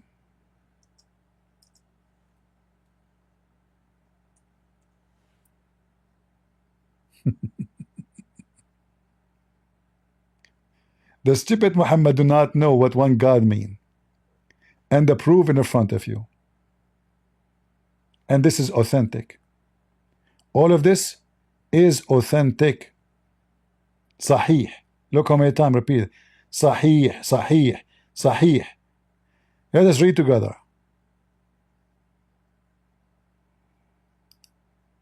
Who is the one is schooling Muhammad about monotheism? A Jewish woman. Who? A Jewish woman showing Muhammad that he is a pagan. She said to him, you are setting up rivals to Allah. She did not use the word Allah, by the way. She did not use it. To God. And associating other with him. Speaking to who? To Muhammad. Who? A woman. A Jewish woman. You say whatever Allah wills and you will.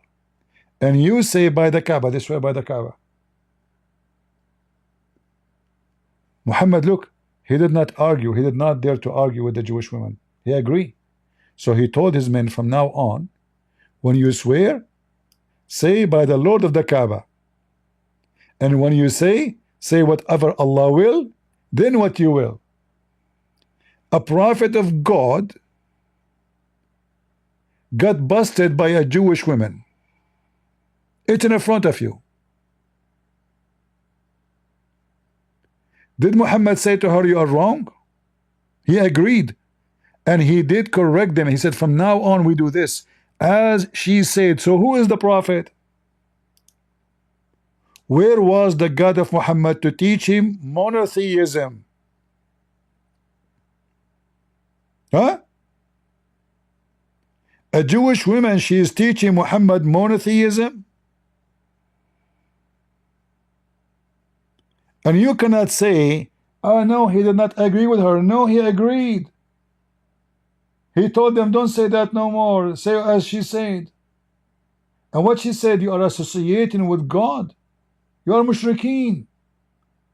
Muhammad agreed.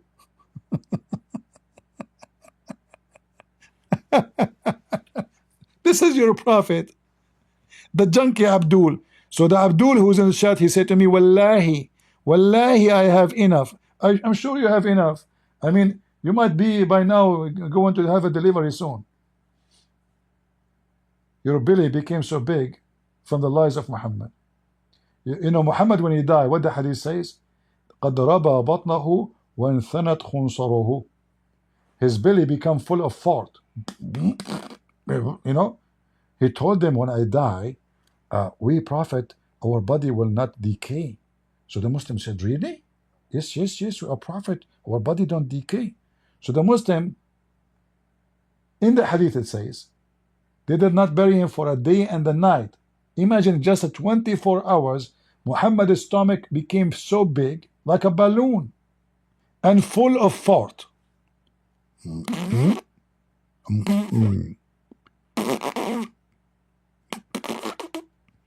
And the Muslims are sitting around the Prophet, who said to them that his body will not decay.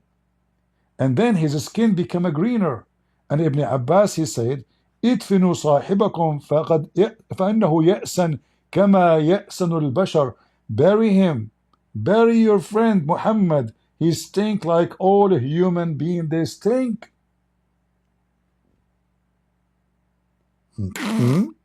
Wallahi. Where is Wallahi boy? You want to have a secret marriage, Wallahi? Huh? Bunch of potato. You know? Potato, potato. Wallahi. That's deep. That's not, you know, as long as you said Wallahi, that means you are truthful. I mean, who can stop you now? No, Wallahi. That's so powerful. I mean, you know, the Israeli army attacked Hamas. Do you know how Hamas, they stopped them? They told them, Wallahi, if you come here, we will hide. Wallahi.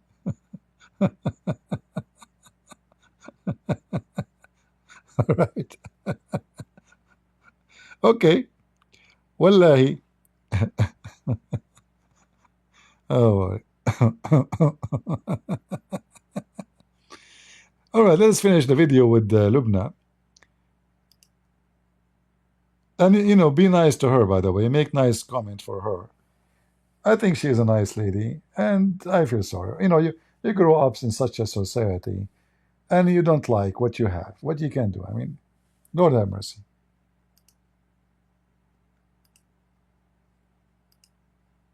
I definitely don't think that anyone converting to or leaving any religion is trash. When somebody from Islam convert to Christianity, we take the best of you.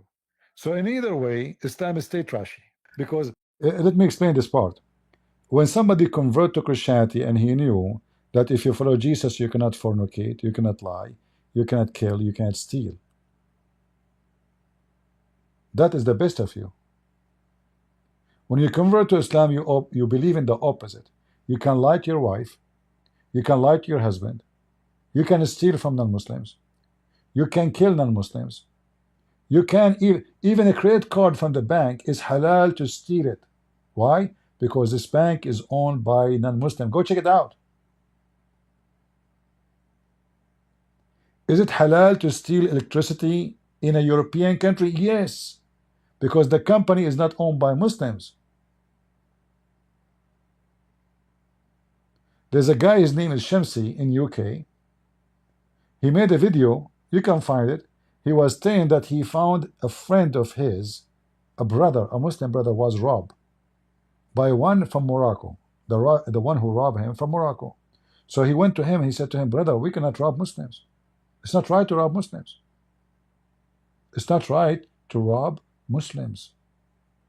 If you rob non-Muslim, it's okay. This is Islam. If I find out there is a Christian guy, he robbed a Muslim, can I say to him it's okay to rob a Muslim? Like there's a good robber and a bad robber? This is satanic religion. The one who leave from, he claimed to used to be Christian, he's the trash one of us. Like who? Like Andrew Tate. He claimed to be Christian. He claimed. His brother, he claimed to be Orthodox. But those are pimps. So if somebody of us is a trash, he go to Islam. Again, I don't agree with this kind of mindset, because you have sinners in all faiths. Just because you can call yourself a Christian doesn't mean now that you are. Lubna, what are you talking about? This is not about sinners. What's wrong with you? This is about junkie people, because you convert to a religion because it's going to make you live better, right?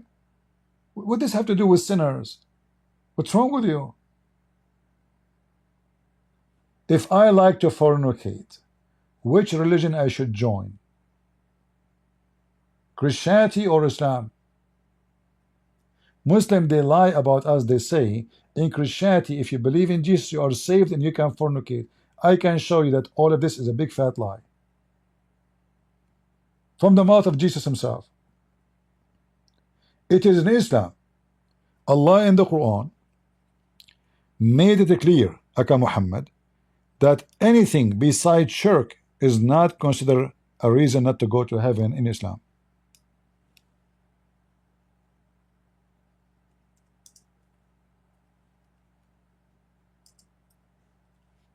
Any sin. Homosexual go to heaven, thieves, criminals, killers, all of those, they go to heaven in Islam. The only sin Allah will not forgive you is to take partner with him, and the verse in front of you. Christians, is it true in the Bible it says that fornicators, homosexual, thieves, drunken, etc., they will not go to heaven? Does it say that? It says that. Even drunken will not go to heaven. Thieves will not go to heaven. Fornicator will not go to heaven. Adulterers, they will not go to heaven. The Quran is so clear. Anything else, any other sin, it doesn't count for Allah.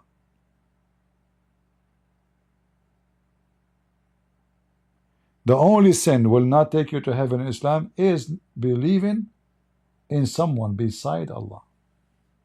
And you don't need to take what I'm saying. You can open the interpretation for the verse and check it out. In fact, your false prophet, you call yourself a Muslim, he said that in the day of judgment, Allah will place the sin of the Muslims on the Christians, which means sin done by Muslims, we pay for it. And finally, the Muslim, they say to you, is it fair that Jesus, he pay for your sin?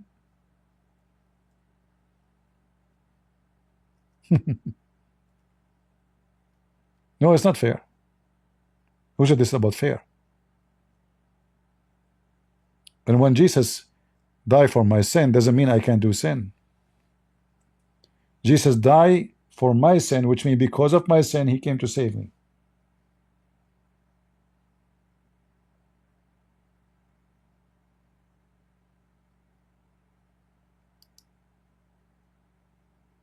This is not about fair. If it's fair, nobody will go to heaven. Nobody deserves to go to heaven. That's about is fair. Because why a sinner will go to heaven if all men and women are sinners? Nobody then deserves, you know, Islam and Christianity is totally the opposite. In Islam, you Muslims sin, fornicate, kill, rape, Christians and Jews will go to hell instead of you. In Christianity, nobody will go to hell instead of you. You will pay for what you have done. This is Muhammad, and this is authentic. When will be the day of resurrection, Allah would deliver to every Muslim a Jew or a Christian and say, this is your rescue from hellfire. Can you believe it? So why you call it the day of judgment? There's no judgment for Muslims.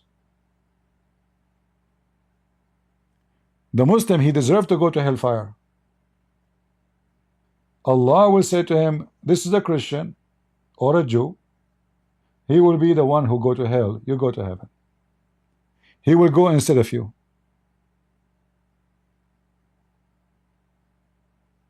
Do you see it?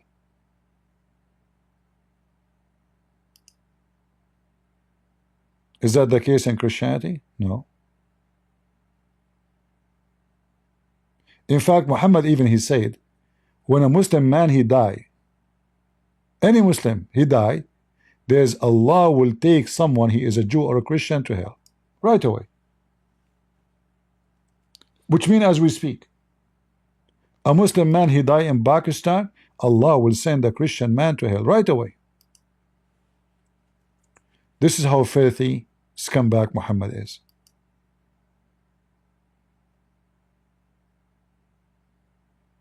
Do you see it? And this is authentic.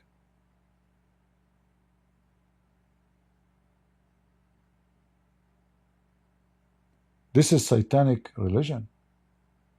Teaching Muslims, go and do sin, don't worry.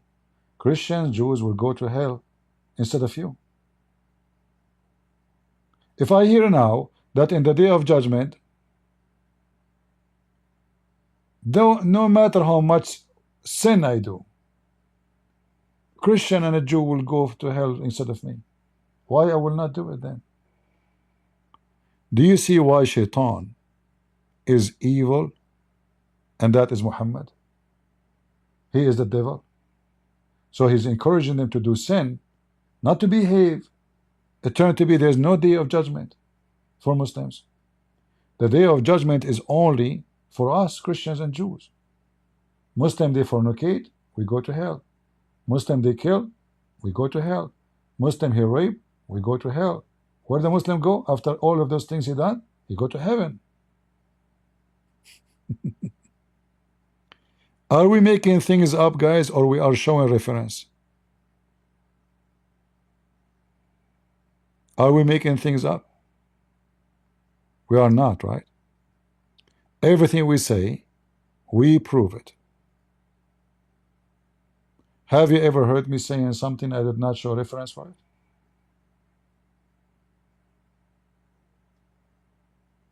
Go, Lubna. Sinless and you are going straight to heaven and you're absolutely amazing. And just because you are not a Christian doesn't mean that you're a bad person. I think Again, you don't understand. But every person is a bad person. Every person in the world is a bad person, including you and me. Because bad is relative to who? So I can say you are good comparing to the Dawah. I can say, you can say Christian Prince is good to comparing to Muhammad Hijab, but maybe he's bad comparing to someone, a decent person, better than him. Bad and good is just relative to who? When we compare, the Bible teaches us that only God is good. Only God is good. There's no human being is good. So you need to change your way to think. Yes, there is bad people. And when you choose your religion, you are telling me if you are bad or good. So if I go right now to the store and I buy a knife to kill somebody in the street, start stabbing people, and then somebody else go to the store and he buy the same knife, but to use it in the kitchen to feed the children's orphans, which one of us is the bad and which one of us is the good? So when you convert to a religion, teach you to go and buy a knife, stab people in the street. Is that good or bad? Did Jesus taught me to do that? Muhammad did. People I do not know, I just go in the street and start shooting them. Just because they are not Muslims. Drive my car over them. Christmas Day, okay, they have a Christmas, let us drive over them. Let us put a bomb in the train station. Why terrorism done in the name of Islam? Why we don't see a terrorist Christian, he put a bomb in the train to kill Muslims? Like, do you think we do not know how to make bombs? We are the one who created the bombs. But this is to defend our countries.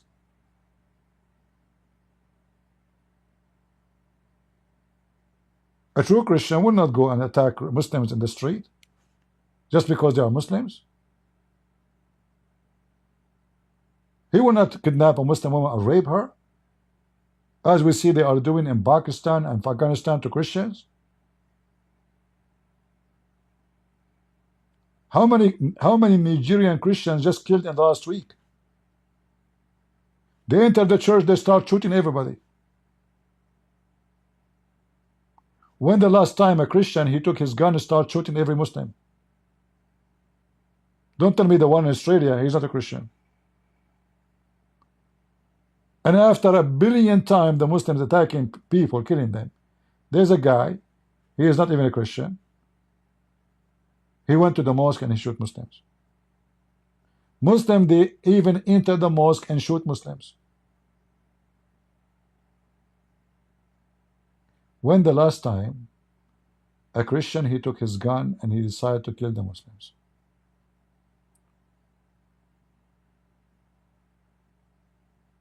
I never saw not even one case. Do you know why? Because for me as a Christian I cannot justify it. But your religion justify it.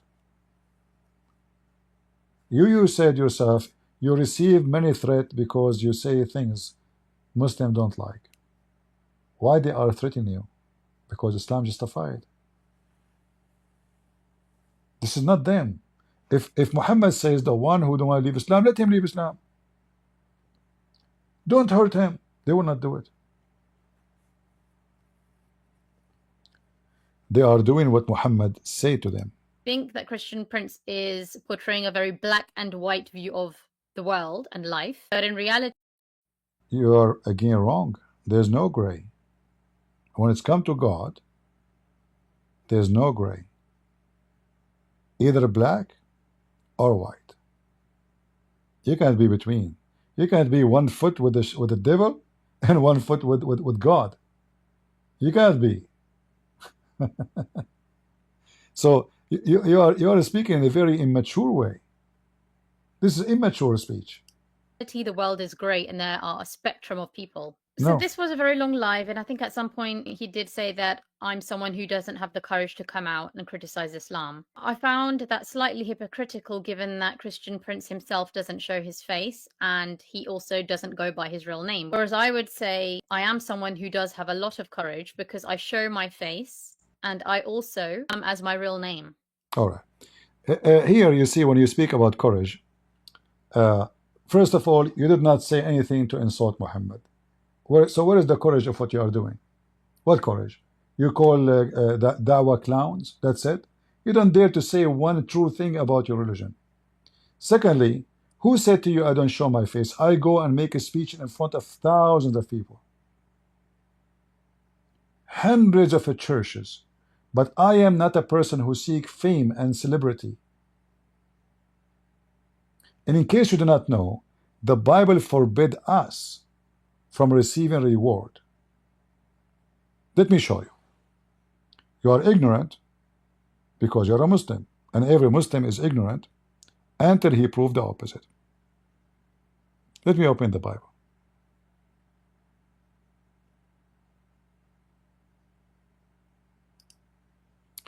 Matthew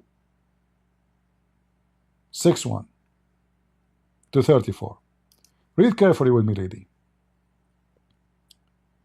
Be aware of practicing your righteous before other people in order to be seen by them, for then you will have no reward from your Father who is in heaven.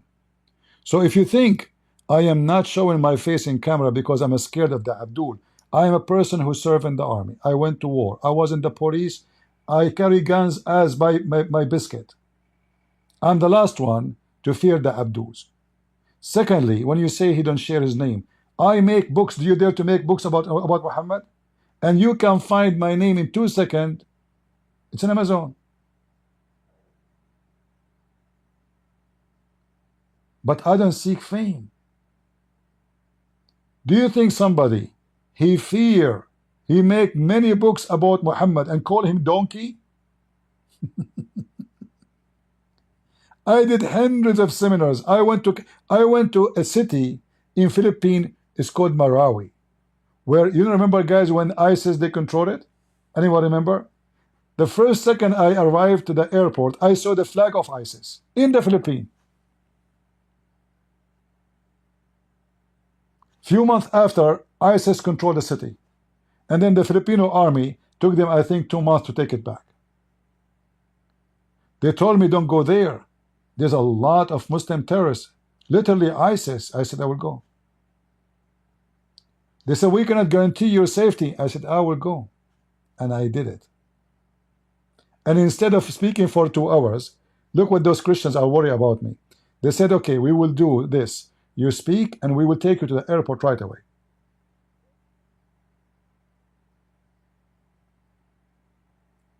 When I went there, I enter it was a stadium, actually. It's not even a church.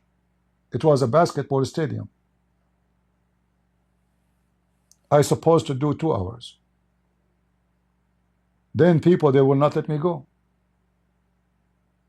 The ministers of the church, they said, what we can do? People will not let you go. I said, we will miss the airplane. There's no other airplane for today, and this is the last one. You know? I said, okay, we will buy you a ticket tomorrow. So instead of staying 2 hours, and they are the one who insist for 2 hours, actually. I'm not afraid of anybody, but they were worried they cannot protect me. Even those Filipinos, they have guns with them. So I spent the whole night there. So people, they see me. People, they know me. I go, I travel, I go to different countries. So if you think I am not being brave to show myself, you are mistaken.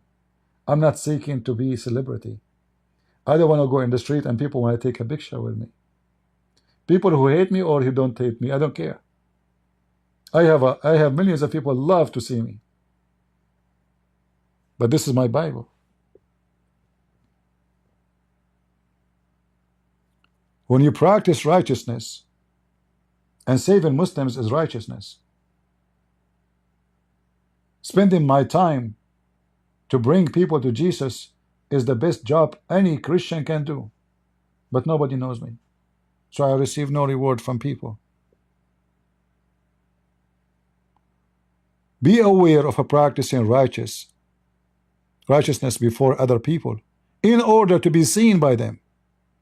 For there will be no reward from your Father who is in heaven.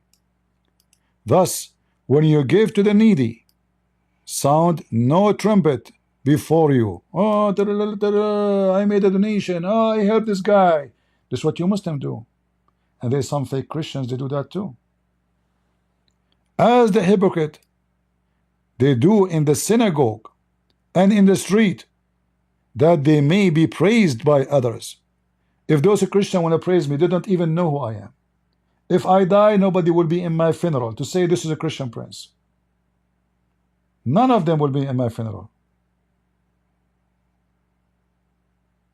Truly I say to you, they have received their reward.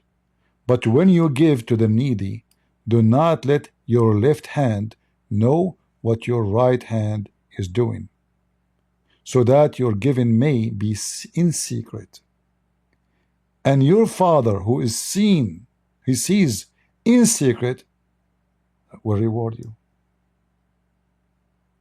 So for me, I fear nobody. Every Abdul is a coward. Every Abdul is a coward. When we come to you in war, you run. In fact, Muslims, they will threat only those who they are not ready for war. The second they knew that you are armed and ready, they will go to a different person. And when you pray, you must not like the hypocrite. You must not be like the hypocrite. For they love to stand and pray in the synagogue and at the street corner like the Muslims. When the last time, Christians, I said to you I was praying? I don't. Hypocrite Christians, they will be proud about going to church. They will be proud about, oh, I'm fasting. Oh, I just came from the church. Same as Muslims. Muslims, they are like the goat. They put his rag in the top of the taxi, so everybody in the street in New York will see him praying. A goat. Jesus forbid us from doing that, and he called it an act of hypocrisy. So don't be like the hypocrite, for they love to stand and pray in the synagogue and at the street corners, that they may be seen by others. So the whole point of this what? Is a showtime. Truly I say to you, they have received their reward, because people praise them. Oh, he's a believer, he's a good guy, he pray. But when you pray, go into your room and shut the door and pray to your Father who is in secret, and your Father who is sees in secret will reward you. And when you pray, don't heap up empty phrases as the Gentiles, as the Muslims. Bismillah ar-Rahman ar-Rahim. Alhamdulillahi Rabbil Alameen. Maliki Yawmiddin. Iyyaka na'budu wa. We tell him, what does that mean? He have no idea. Who's saying those words? They think that they will be heard for their many words. Oh, I recite the whole Quran. Oh, Prophet of Allah, he says to me, if you say Bismillah wa bihamdihi 100 times, all my sin is forgiven. What? What?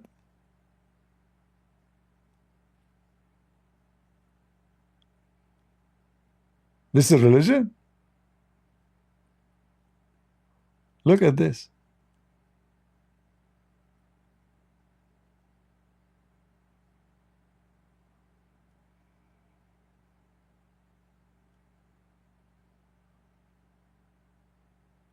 Look at this. Imagine spending your days saying those stupid words, repeating them. Look at this.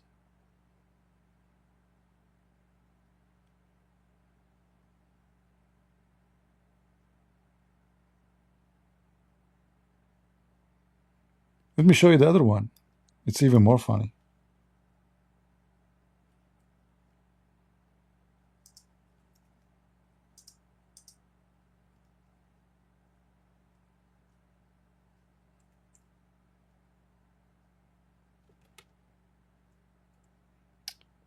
Okay.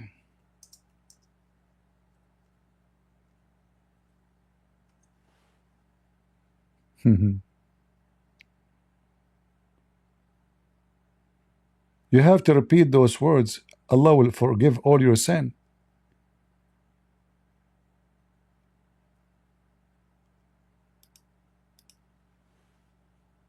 Let me find it faster.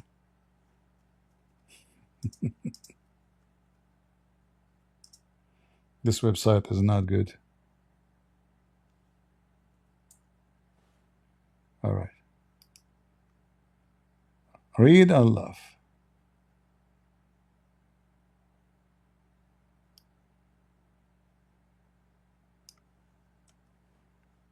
Let's try to find it in a faster way.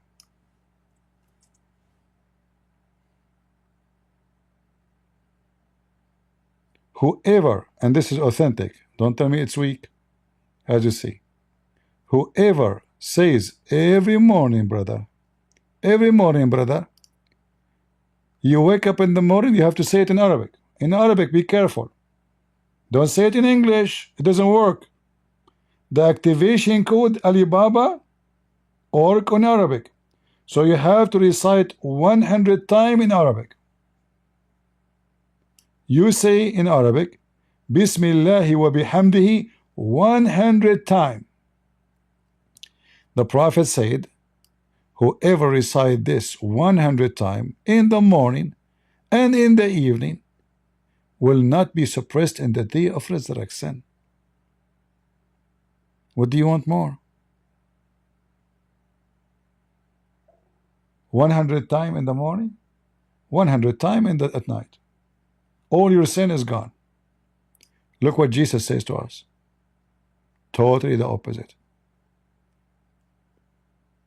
Those pagans, they keep repeating their prayer. They think they will be heard because they speak many words. Don't be like them, for your Father knows what you need before you ask Him. Pray like this. Our Father in heaven, hallowed by your name. Your kingdom come. You will be done. Your will be done on earth as it is in heaven. Give us this day our daily bread, and forgive us our debt, and also we also forgiven our debtors, and lead us not into temptation, but deliver us from the devil. Amen. We are totally different. Your religion is a religion of hypocrisy. So if a Christian prince, he don't show himself, I go to seminars. I did hundreds of seminars. I write my books, and only very brave people would do that, because you know the consequence of writing books calling Muhammad false prophet. If I fear you Muslims, I will never open my mouth. But when Muslims they threaten me, I laugh, and I challenge you to come to me. So when you say to me, I'm showing my face, I don't care if you show your face. You said nothing. You did not even dare to say the reason for this garbage is Muhammad. You just say that this is the clown of Mimi Hijab and Dawah. Muslims, they don't care for saying that. They will be upset if you say Muhammad is the clown, but you don't dare to say it. So you are the brave. You are in fact so terrified to say what I say. And saying it by showing your face or not will not change anything. When I go and do seminars, how many Muslims were there? We don't know. Is it possible there's Muslims there? Sure. Why not? Actually, in many seminars I did, Muslims they presented and they asked me questions. I remember once actually, a Muslim woman, she was upset. She said to me, what you said is not true. You said that the heaven of Islam is made for men. Isn't it true that the Prophet, he said, a Muslim woman, when she go to heaven, she will be 70 times more pretty? I said to her, Prophet Muhammad says that? She said, yes, I can show you the reference. I said, okay, I'm not going to argue about it. I guess he did. But look what happened. And I have a board in the stage. Always when I teach, do seminars, I ask them to have a whiteboard. So I write on it. So I said, what's your name? I forgot really what her name. Let us say her name is Aisha. So I said, let us say there's a 3 women. One her name is Fatima, one her name is Aisha, one her name is Khadija. Aisha is twice more pretty than Fatima. Fatima is already twice more pretty than Khadija. And then Allah made the three of you 70 times more pretty. So what happened? She said, I don't understand. I said, nothing changed.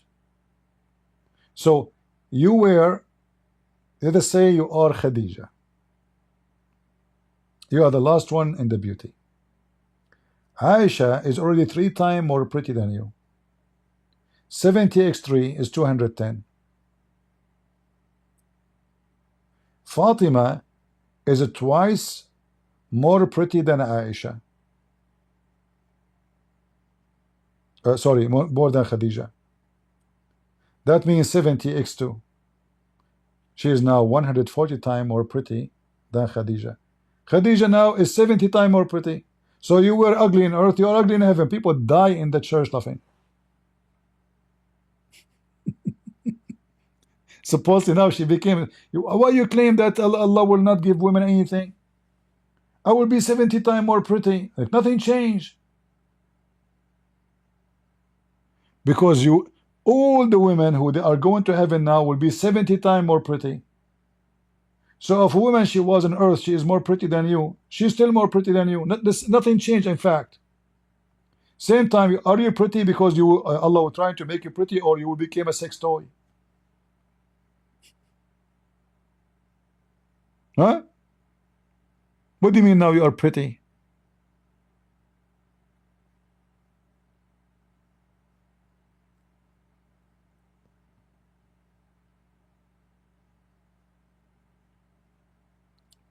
Hey ladies, you should convert to Islam. You will be 70 times more pretty.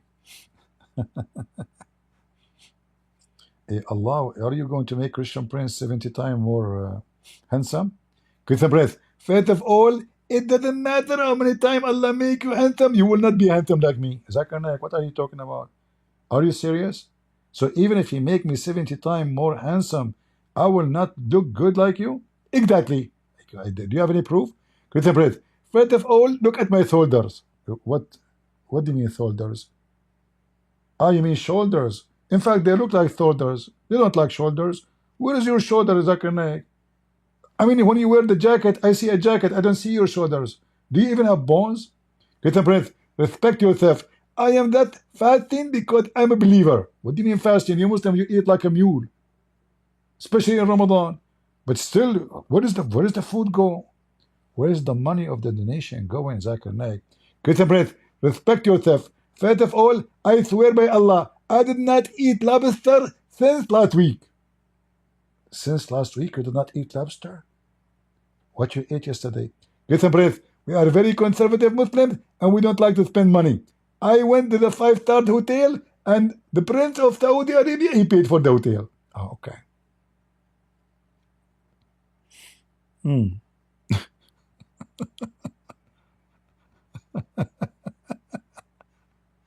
Ah, boy. By the way, I have a rose in my hand. Maybe I should take a picture of it and post it in Patreon for you guys. Actually, I think I have a picture I took already. This rose is called Crush Lavender. Anyone heard of it? And I bought it actually from Walmart, and they didn't say anywhere that it smells so good. I have allergy from perfume, I cannot handle it. But this is really good, unbelievable. I cannot put it away from my hand. The smell is so good. It's called the Crush Lavender. Search it. So pretty, so beautiful, and I was shocked when I smell it. Unbelievable how beautiful you are. God is good. So you see God? Allah will make you 70 times more pretty. You see God? God who made the rose is so beautiful. And His beauty is not about a face. It's about making you attractive. And the first thing you can be attractive with, according to the Bible, is not your face. It's how loving you are. It's how giving. It's how wonderful. It's how kind. It's not about a look. In fact, the most arrogant and ugly behavior is those who look so good because they are so proud.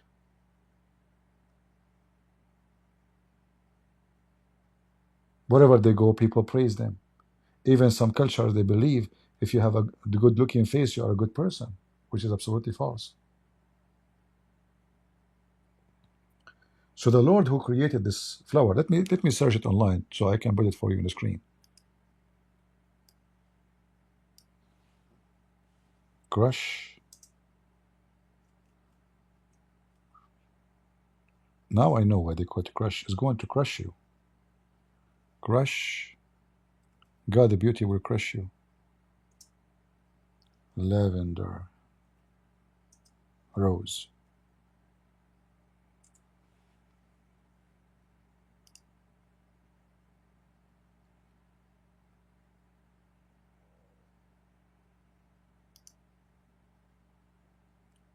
All right.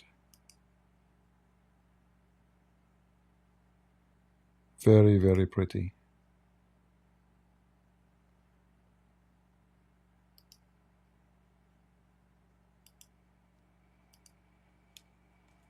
Taking break from the garbage of Muhammad. Isn't it good?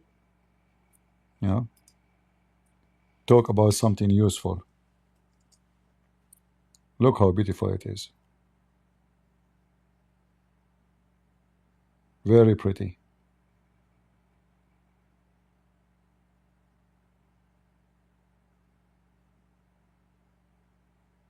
All right. So if you like to have this rose, if you find it available in your area, and this is a climbing too, by the way, which means they will make a tree.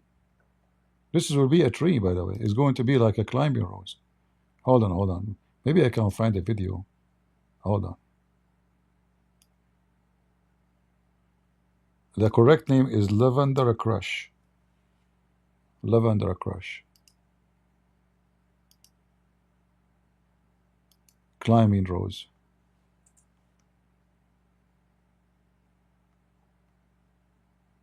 Yeah, let me show you how this. We will not play videos, so nobody will say copyright, etc. But we will show you to give you an idea.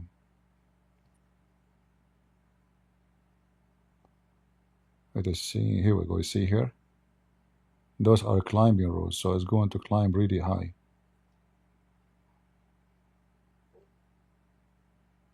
Very beautiful. But I'm surprised about how beautiful the smell is.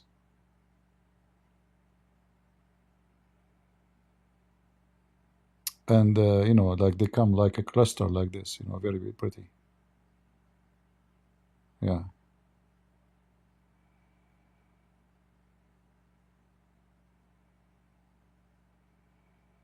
Check it out. All right. At least we saw something nice at the end. I can make a fragment rose jam out of it. Really? I never heard of people. You make jam from rose? What do you mean? Like you mix it with the jam? The smell is so good. Unbelievable. And the rose, you know, actually, I don't know. I'm really surprised. I don't know. Maybe they gave me the wrong because when I searched on the internet, I remember. Let me see. Does it say it's frequent? Because sometimes they mislabel. You know, correct? Sometimes they mislabel. Let me see. Because when I bought it, I don't remember. It says it's have a nice smell.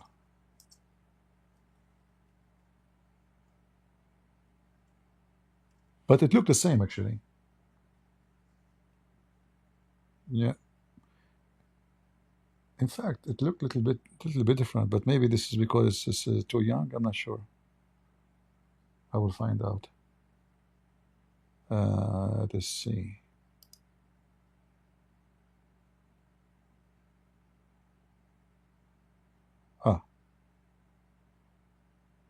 It says here, it have a unique smell, described as a blend of old rose and intense citrus.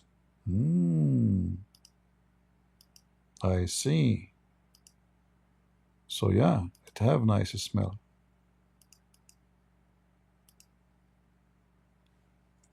See what it says here?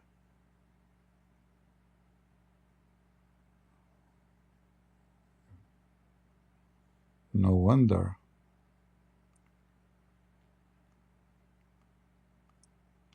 All right. I hope we have a good time. Did we have any question?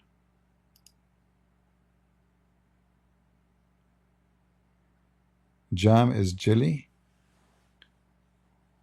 I don't know. The only jam I know is a traffic jam. I mean, English is very funny.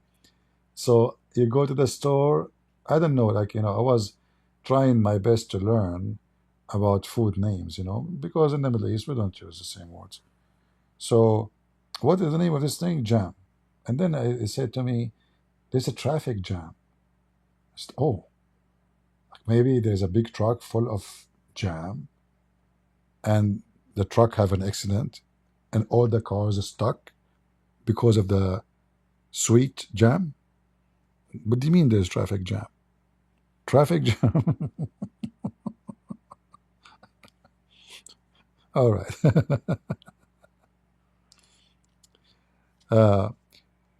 Will you ever build a church? Church is not a building. Who said to you church is a building? Who is the idiot told you that church is a building? Church is not a building, my friend. Church is the family of Christ around the world. There's a building, there's no building. Building is just a place where people gather, just to make it, okay, here we meet. But any house, people, they meet in it, it's a church. As long as they are meeting in the name of Jesus, even if they are meeting in the desert.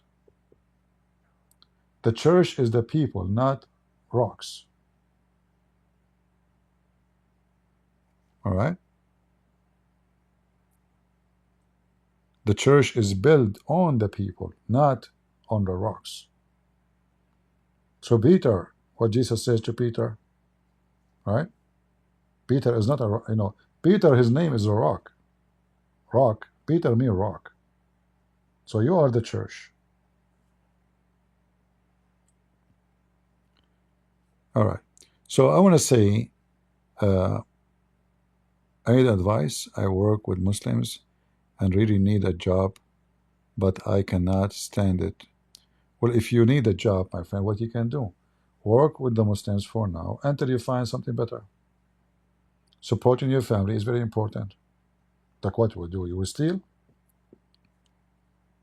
Work with Muslims. Be a good ambassador of Christ to them. Be good to them. Show them what Christians can do. And then find a job, better job, where you can, you don't like to work with Muslims. But for now, it's okay. All right? Have patience. You have to have patience. All right. I want to say thank you, guys. It's getting really late for me. I hope we have a good time. And again, I don't want to see anyone making a bad comment about Lubna. I think she is a good lady. Even though, like in the last, she mentioned, show your face and being brave. That is not being brave, showing your face. I am the one who is being a crusade. You have no idea, lady. I am the one who joined army when nobody want to go at the time of war. And I joined the USA Army to fight the Muslim terrorists. Not just war. I'm just giving you extra information. So a person who fear terrorists, he will not go to them by his own feet. Have you ever heard of one? No. So I want to say thank you guys for being here. And I pray the Lord, He will give you and answer your prayer. It is a great Easter, and I'm very proud of many Christians who come here. And really, I saw many comments actually under Lubna account video, and many of them, they have a very nice comment, very wise. I really like what I saw from the Christians, how they respond to Lubna. You know, I am aggressive with everybody. Even with a Christian, he make a comment I don't like, I have no break, you know. So you might get upset from me, but there's one thing you need to understand. What make me so tough and so harsh, because I don't agree with Lubna that there's a gray. There's no gray.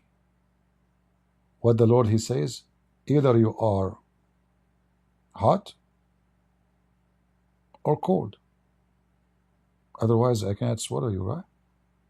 Any one of you like to drink warm water? I mean, water is delicious when we are thirsty, but when it's warm, it's yuck. It doesn't feel good at all, even though we cannot live without it. So there's no gray. And because I don't have a gray in my life, and Lubna, she is right. Christian Prince, he sees things either white or black. I don't see the gray. And I don't want to be in the gray area. Because either you are with or against. The one who is not with us, he is against us. And the one who is not with Jesus, he is against Jesus. There's no gray.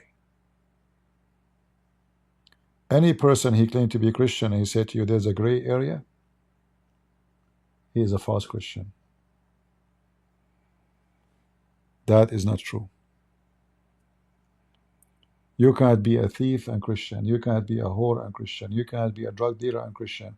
You cannot be a fornicator and Christian. You cannot be a liar and Christian. You cannot. For the Lord, he says, from their fruits, you shall know them.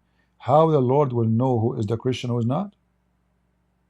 This is not about God knowing, no, which means how you will be recognized from your fruits. If your fruit is a gray, that means you are 50 good, 50 bad. That means you are very bad. And the Bible teaches that. We have the story of those servants who their master gave them the talents. One of them, he took it and he hid it. That was the evil one. He did not even do anything. He was in the gray area.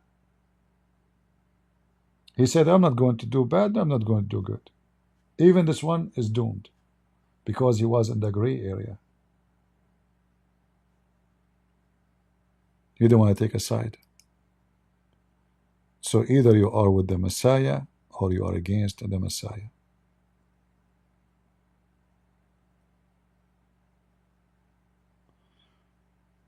I did not see the video of the Hindus, but look like we are going to spend some time exposing the Hindus too. But maybe we will do it in Rumble, because I noticed that the Hindus are very aggressive people too. And they will start to flag in your channel. So we will try maybe to go in Rumble. I used to think about the Hindus are very nice, friendly people. They are not the same as Muslims. But then I start learning that they are really not what I think.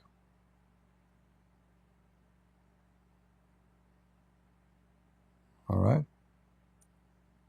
So we will give them some time. We will rumble together. Are we ready to? If you like to subscribe to Rumble, we have the link underneath. All right? Click there and subscribe, because from time to time we go there to avoid YouTube problem. You know, YouTube, they are very strict, especially with me. You know, they don't like, because they don't make money from me. I don't activate support chat. I don't activate advertising. So I'm wasting their money, actually. Because when I go live, they are providing me service for no return. You go 8 hours talking, what we will get from you? Nothing. So they keep pressuring me to activate super chat. They keep sending me emails. There's a, they give me ideas to make money, make open shop, sell T-shirt, membership, all kind of crazy stuff. Yeah, and I don't want to do that. You know, I'm not here to make business. The Lord is my provider, and He's good. He's always good to me. Even when I am in very bad need, the Lord is good to me. And I'm very always appreciating. Even when I don't have anything, I appreciate Him.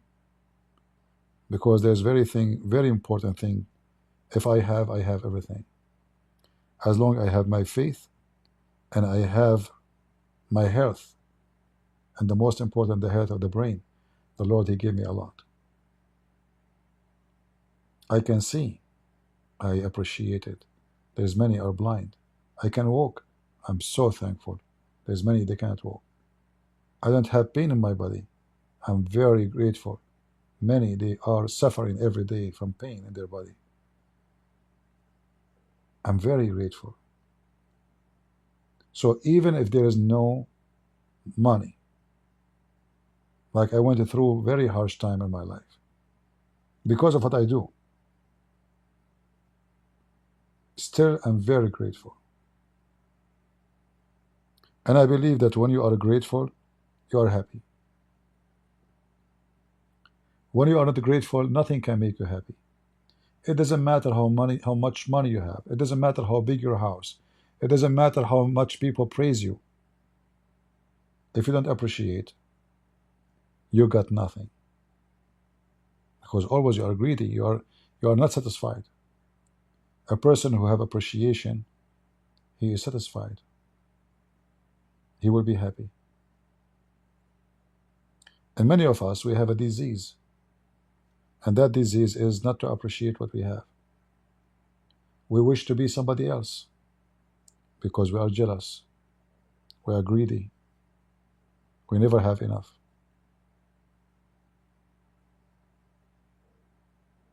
I have a bicycle. Oh, my friend, he have a car. I save money. I buy the car. Oh, the same friend who have a car, now he have a nicer car. Okay, I will work harder and I will save money. And now I bought a car like his car. Oh, the guy who have a car, now he have a big villa. I don't have a big villa. I have a small tiny house. I start working like a donkey so I can get a house like his. And by the time I save enough money to buy a house like his, he have a very big mansion, palace.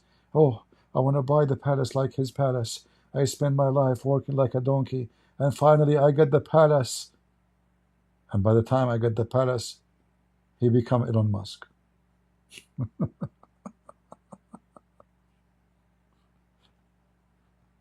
He will never be happy. It doesn't matter how much you make. The key of happiness is appreciation. A man who don't appreciate his wife, it doesn't matter how pretty she is or how not pretty, he will never be happy. Because he don't appreciate her. And the same for the women, she don't appreciate her husband. It doesn't matter how good he is. She don't see where he's good. He provide, he buy her gift, he speak nice to her. Well, she don't appreciate it, so he's bad. A person who appreciate, they will be happy if they eat little tiny bread and maybe little olive and thank you, Lord, I'm happy, thank you, I'm not hungry. Thank you, Lord, I did not sleep today and I'm cold, shivering. I'm not sick, I'm not in pain, I'm not worried, I'm not starving, I'm not dying. After money. The same as this rose in my hand, it showed me the glory of the Lord. The rose means nothing unless you appreciate it. Otherwise, it's just a plant. It doesn't talk to you. But if you appreciate it, you talk to the rose and the rose talk to you. Your Lord, your Maker, He speaks to you through this rose. He says to you, look, I made this. Do you see this beauty? It's my hand art of work. And if you see it and you appreciate it, then you will appreciate your Lord. I appreciate seeing trees, plants. They make me wonder how wonderful the Lord, how things work, how you put a seed in the dirt and the seed become a tree. It's amazing. So we as a Christians, we see what others don't see. And this is why when we celebrate the Easter, we are celebrating things others don't see. We celebrate love. It might look like it's about Jesus, He died on the cross, Jesus, He resurrected from the cross, but it's not just about the cross. The cross is love of Jesus. So the same, this rose can present your love to somebody. You give it to your wife, you give it to your fiancé, you give it to your husband. It's just to express your love. Jesus, He gave His life to you. This is His rose. And this rose is eternal. Not like the rose in my hand, will flourish for a few days and then will die. Your Lord, your Savior, they cut Him on the cross like they cut a rose. But the difference is this rose is always will be everlasting. His name is Emmanuel.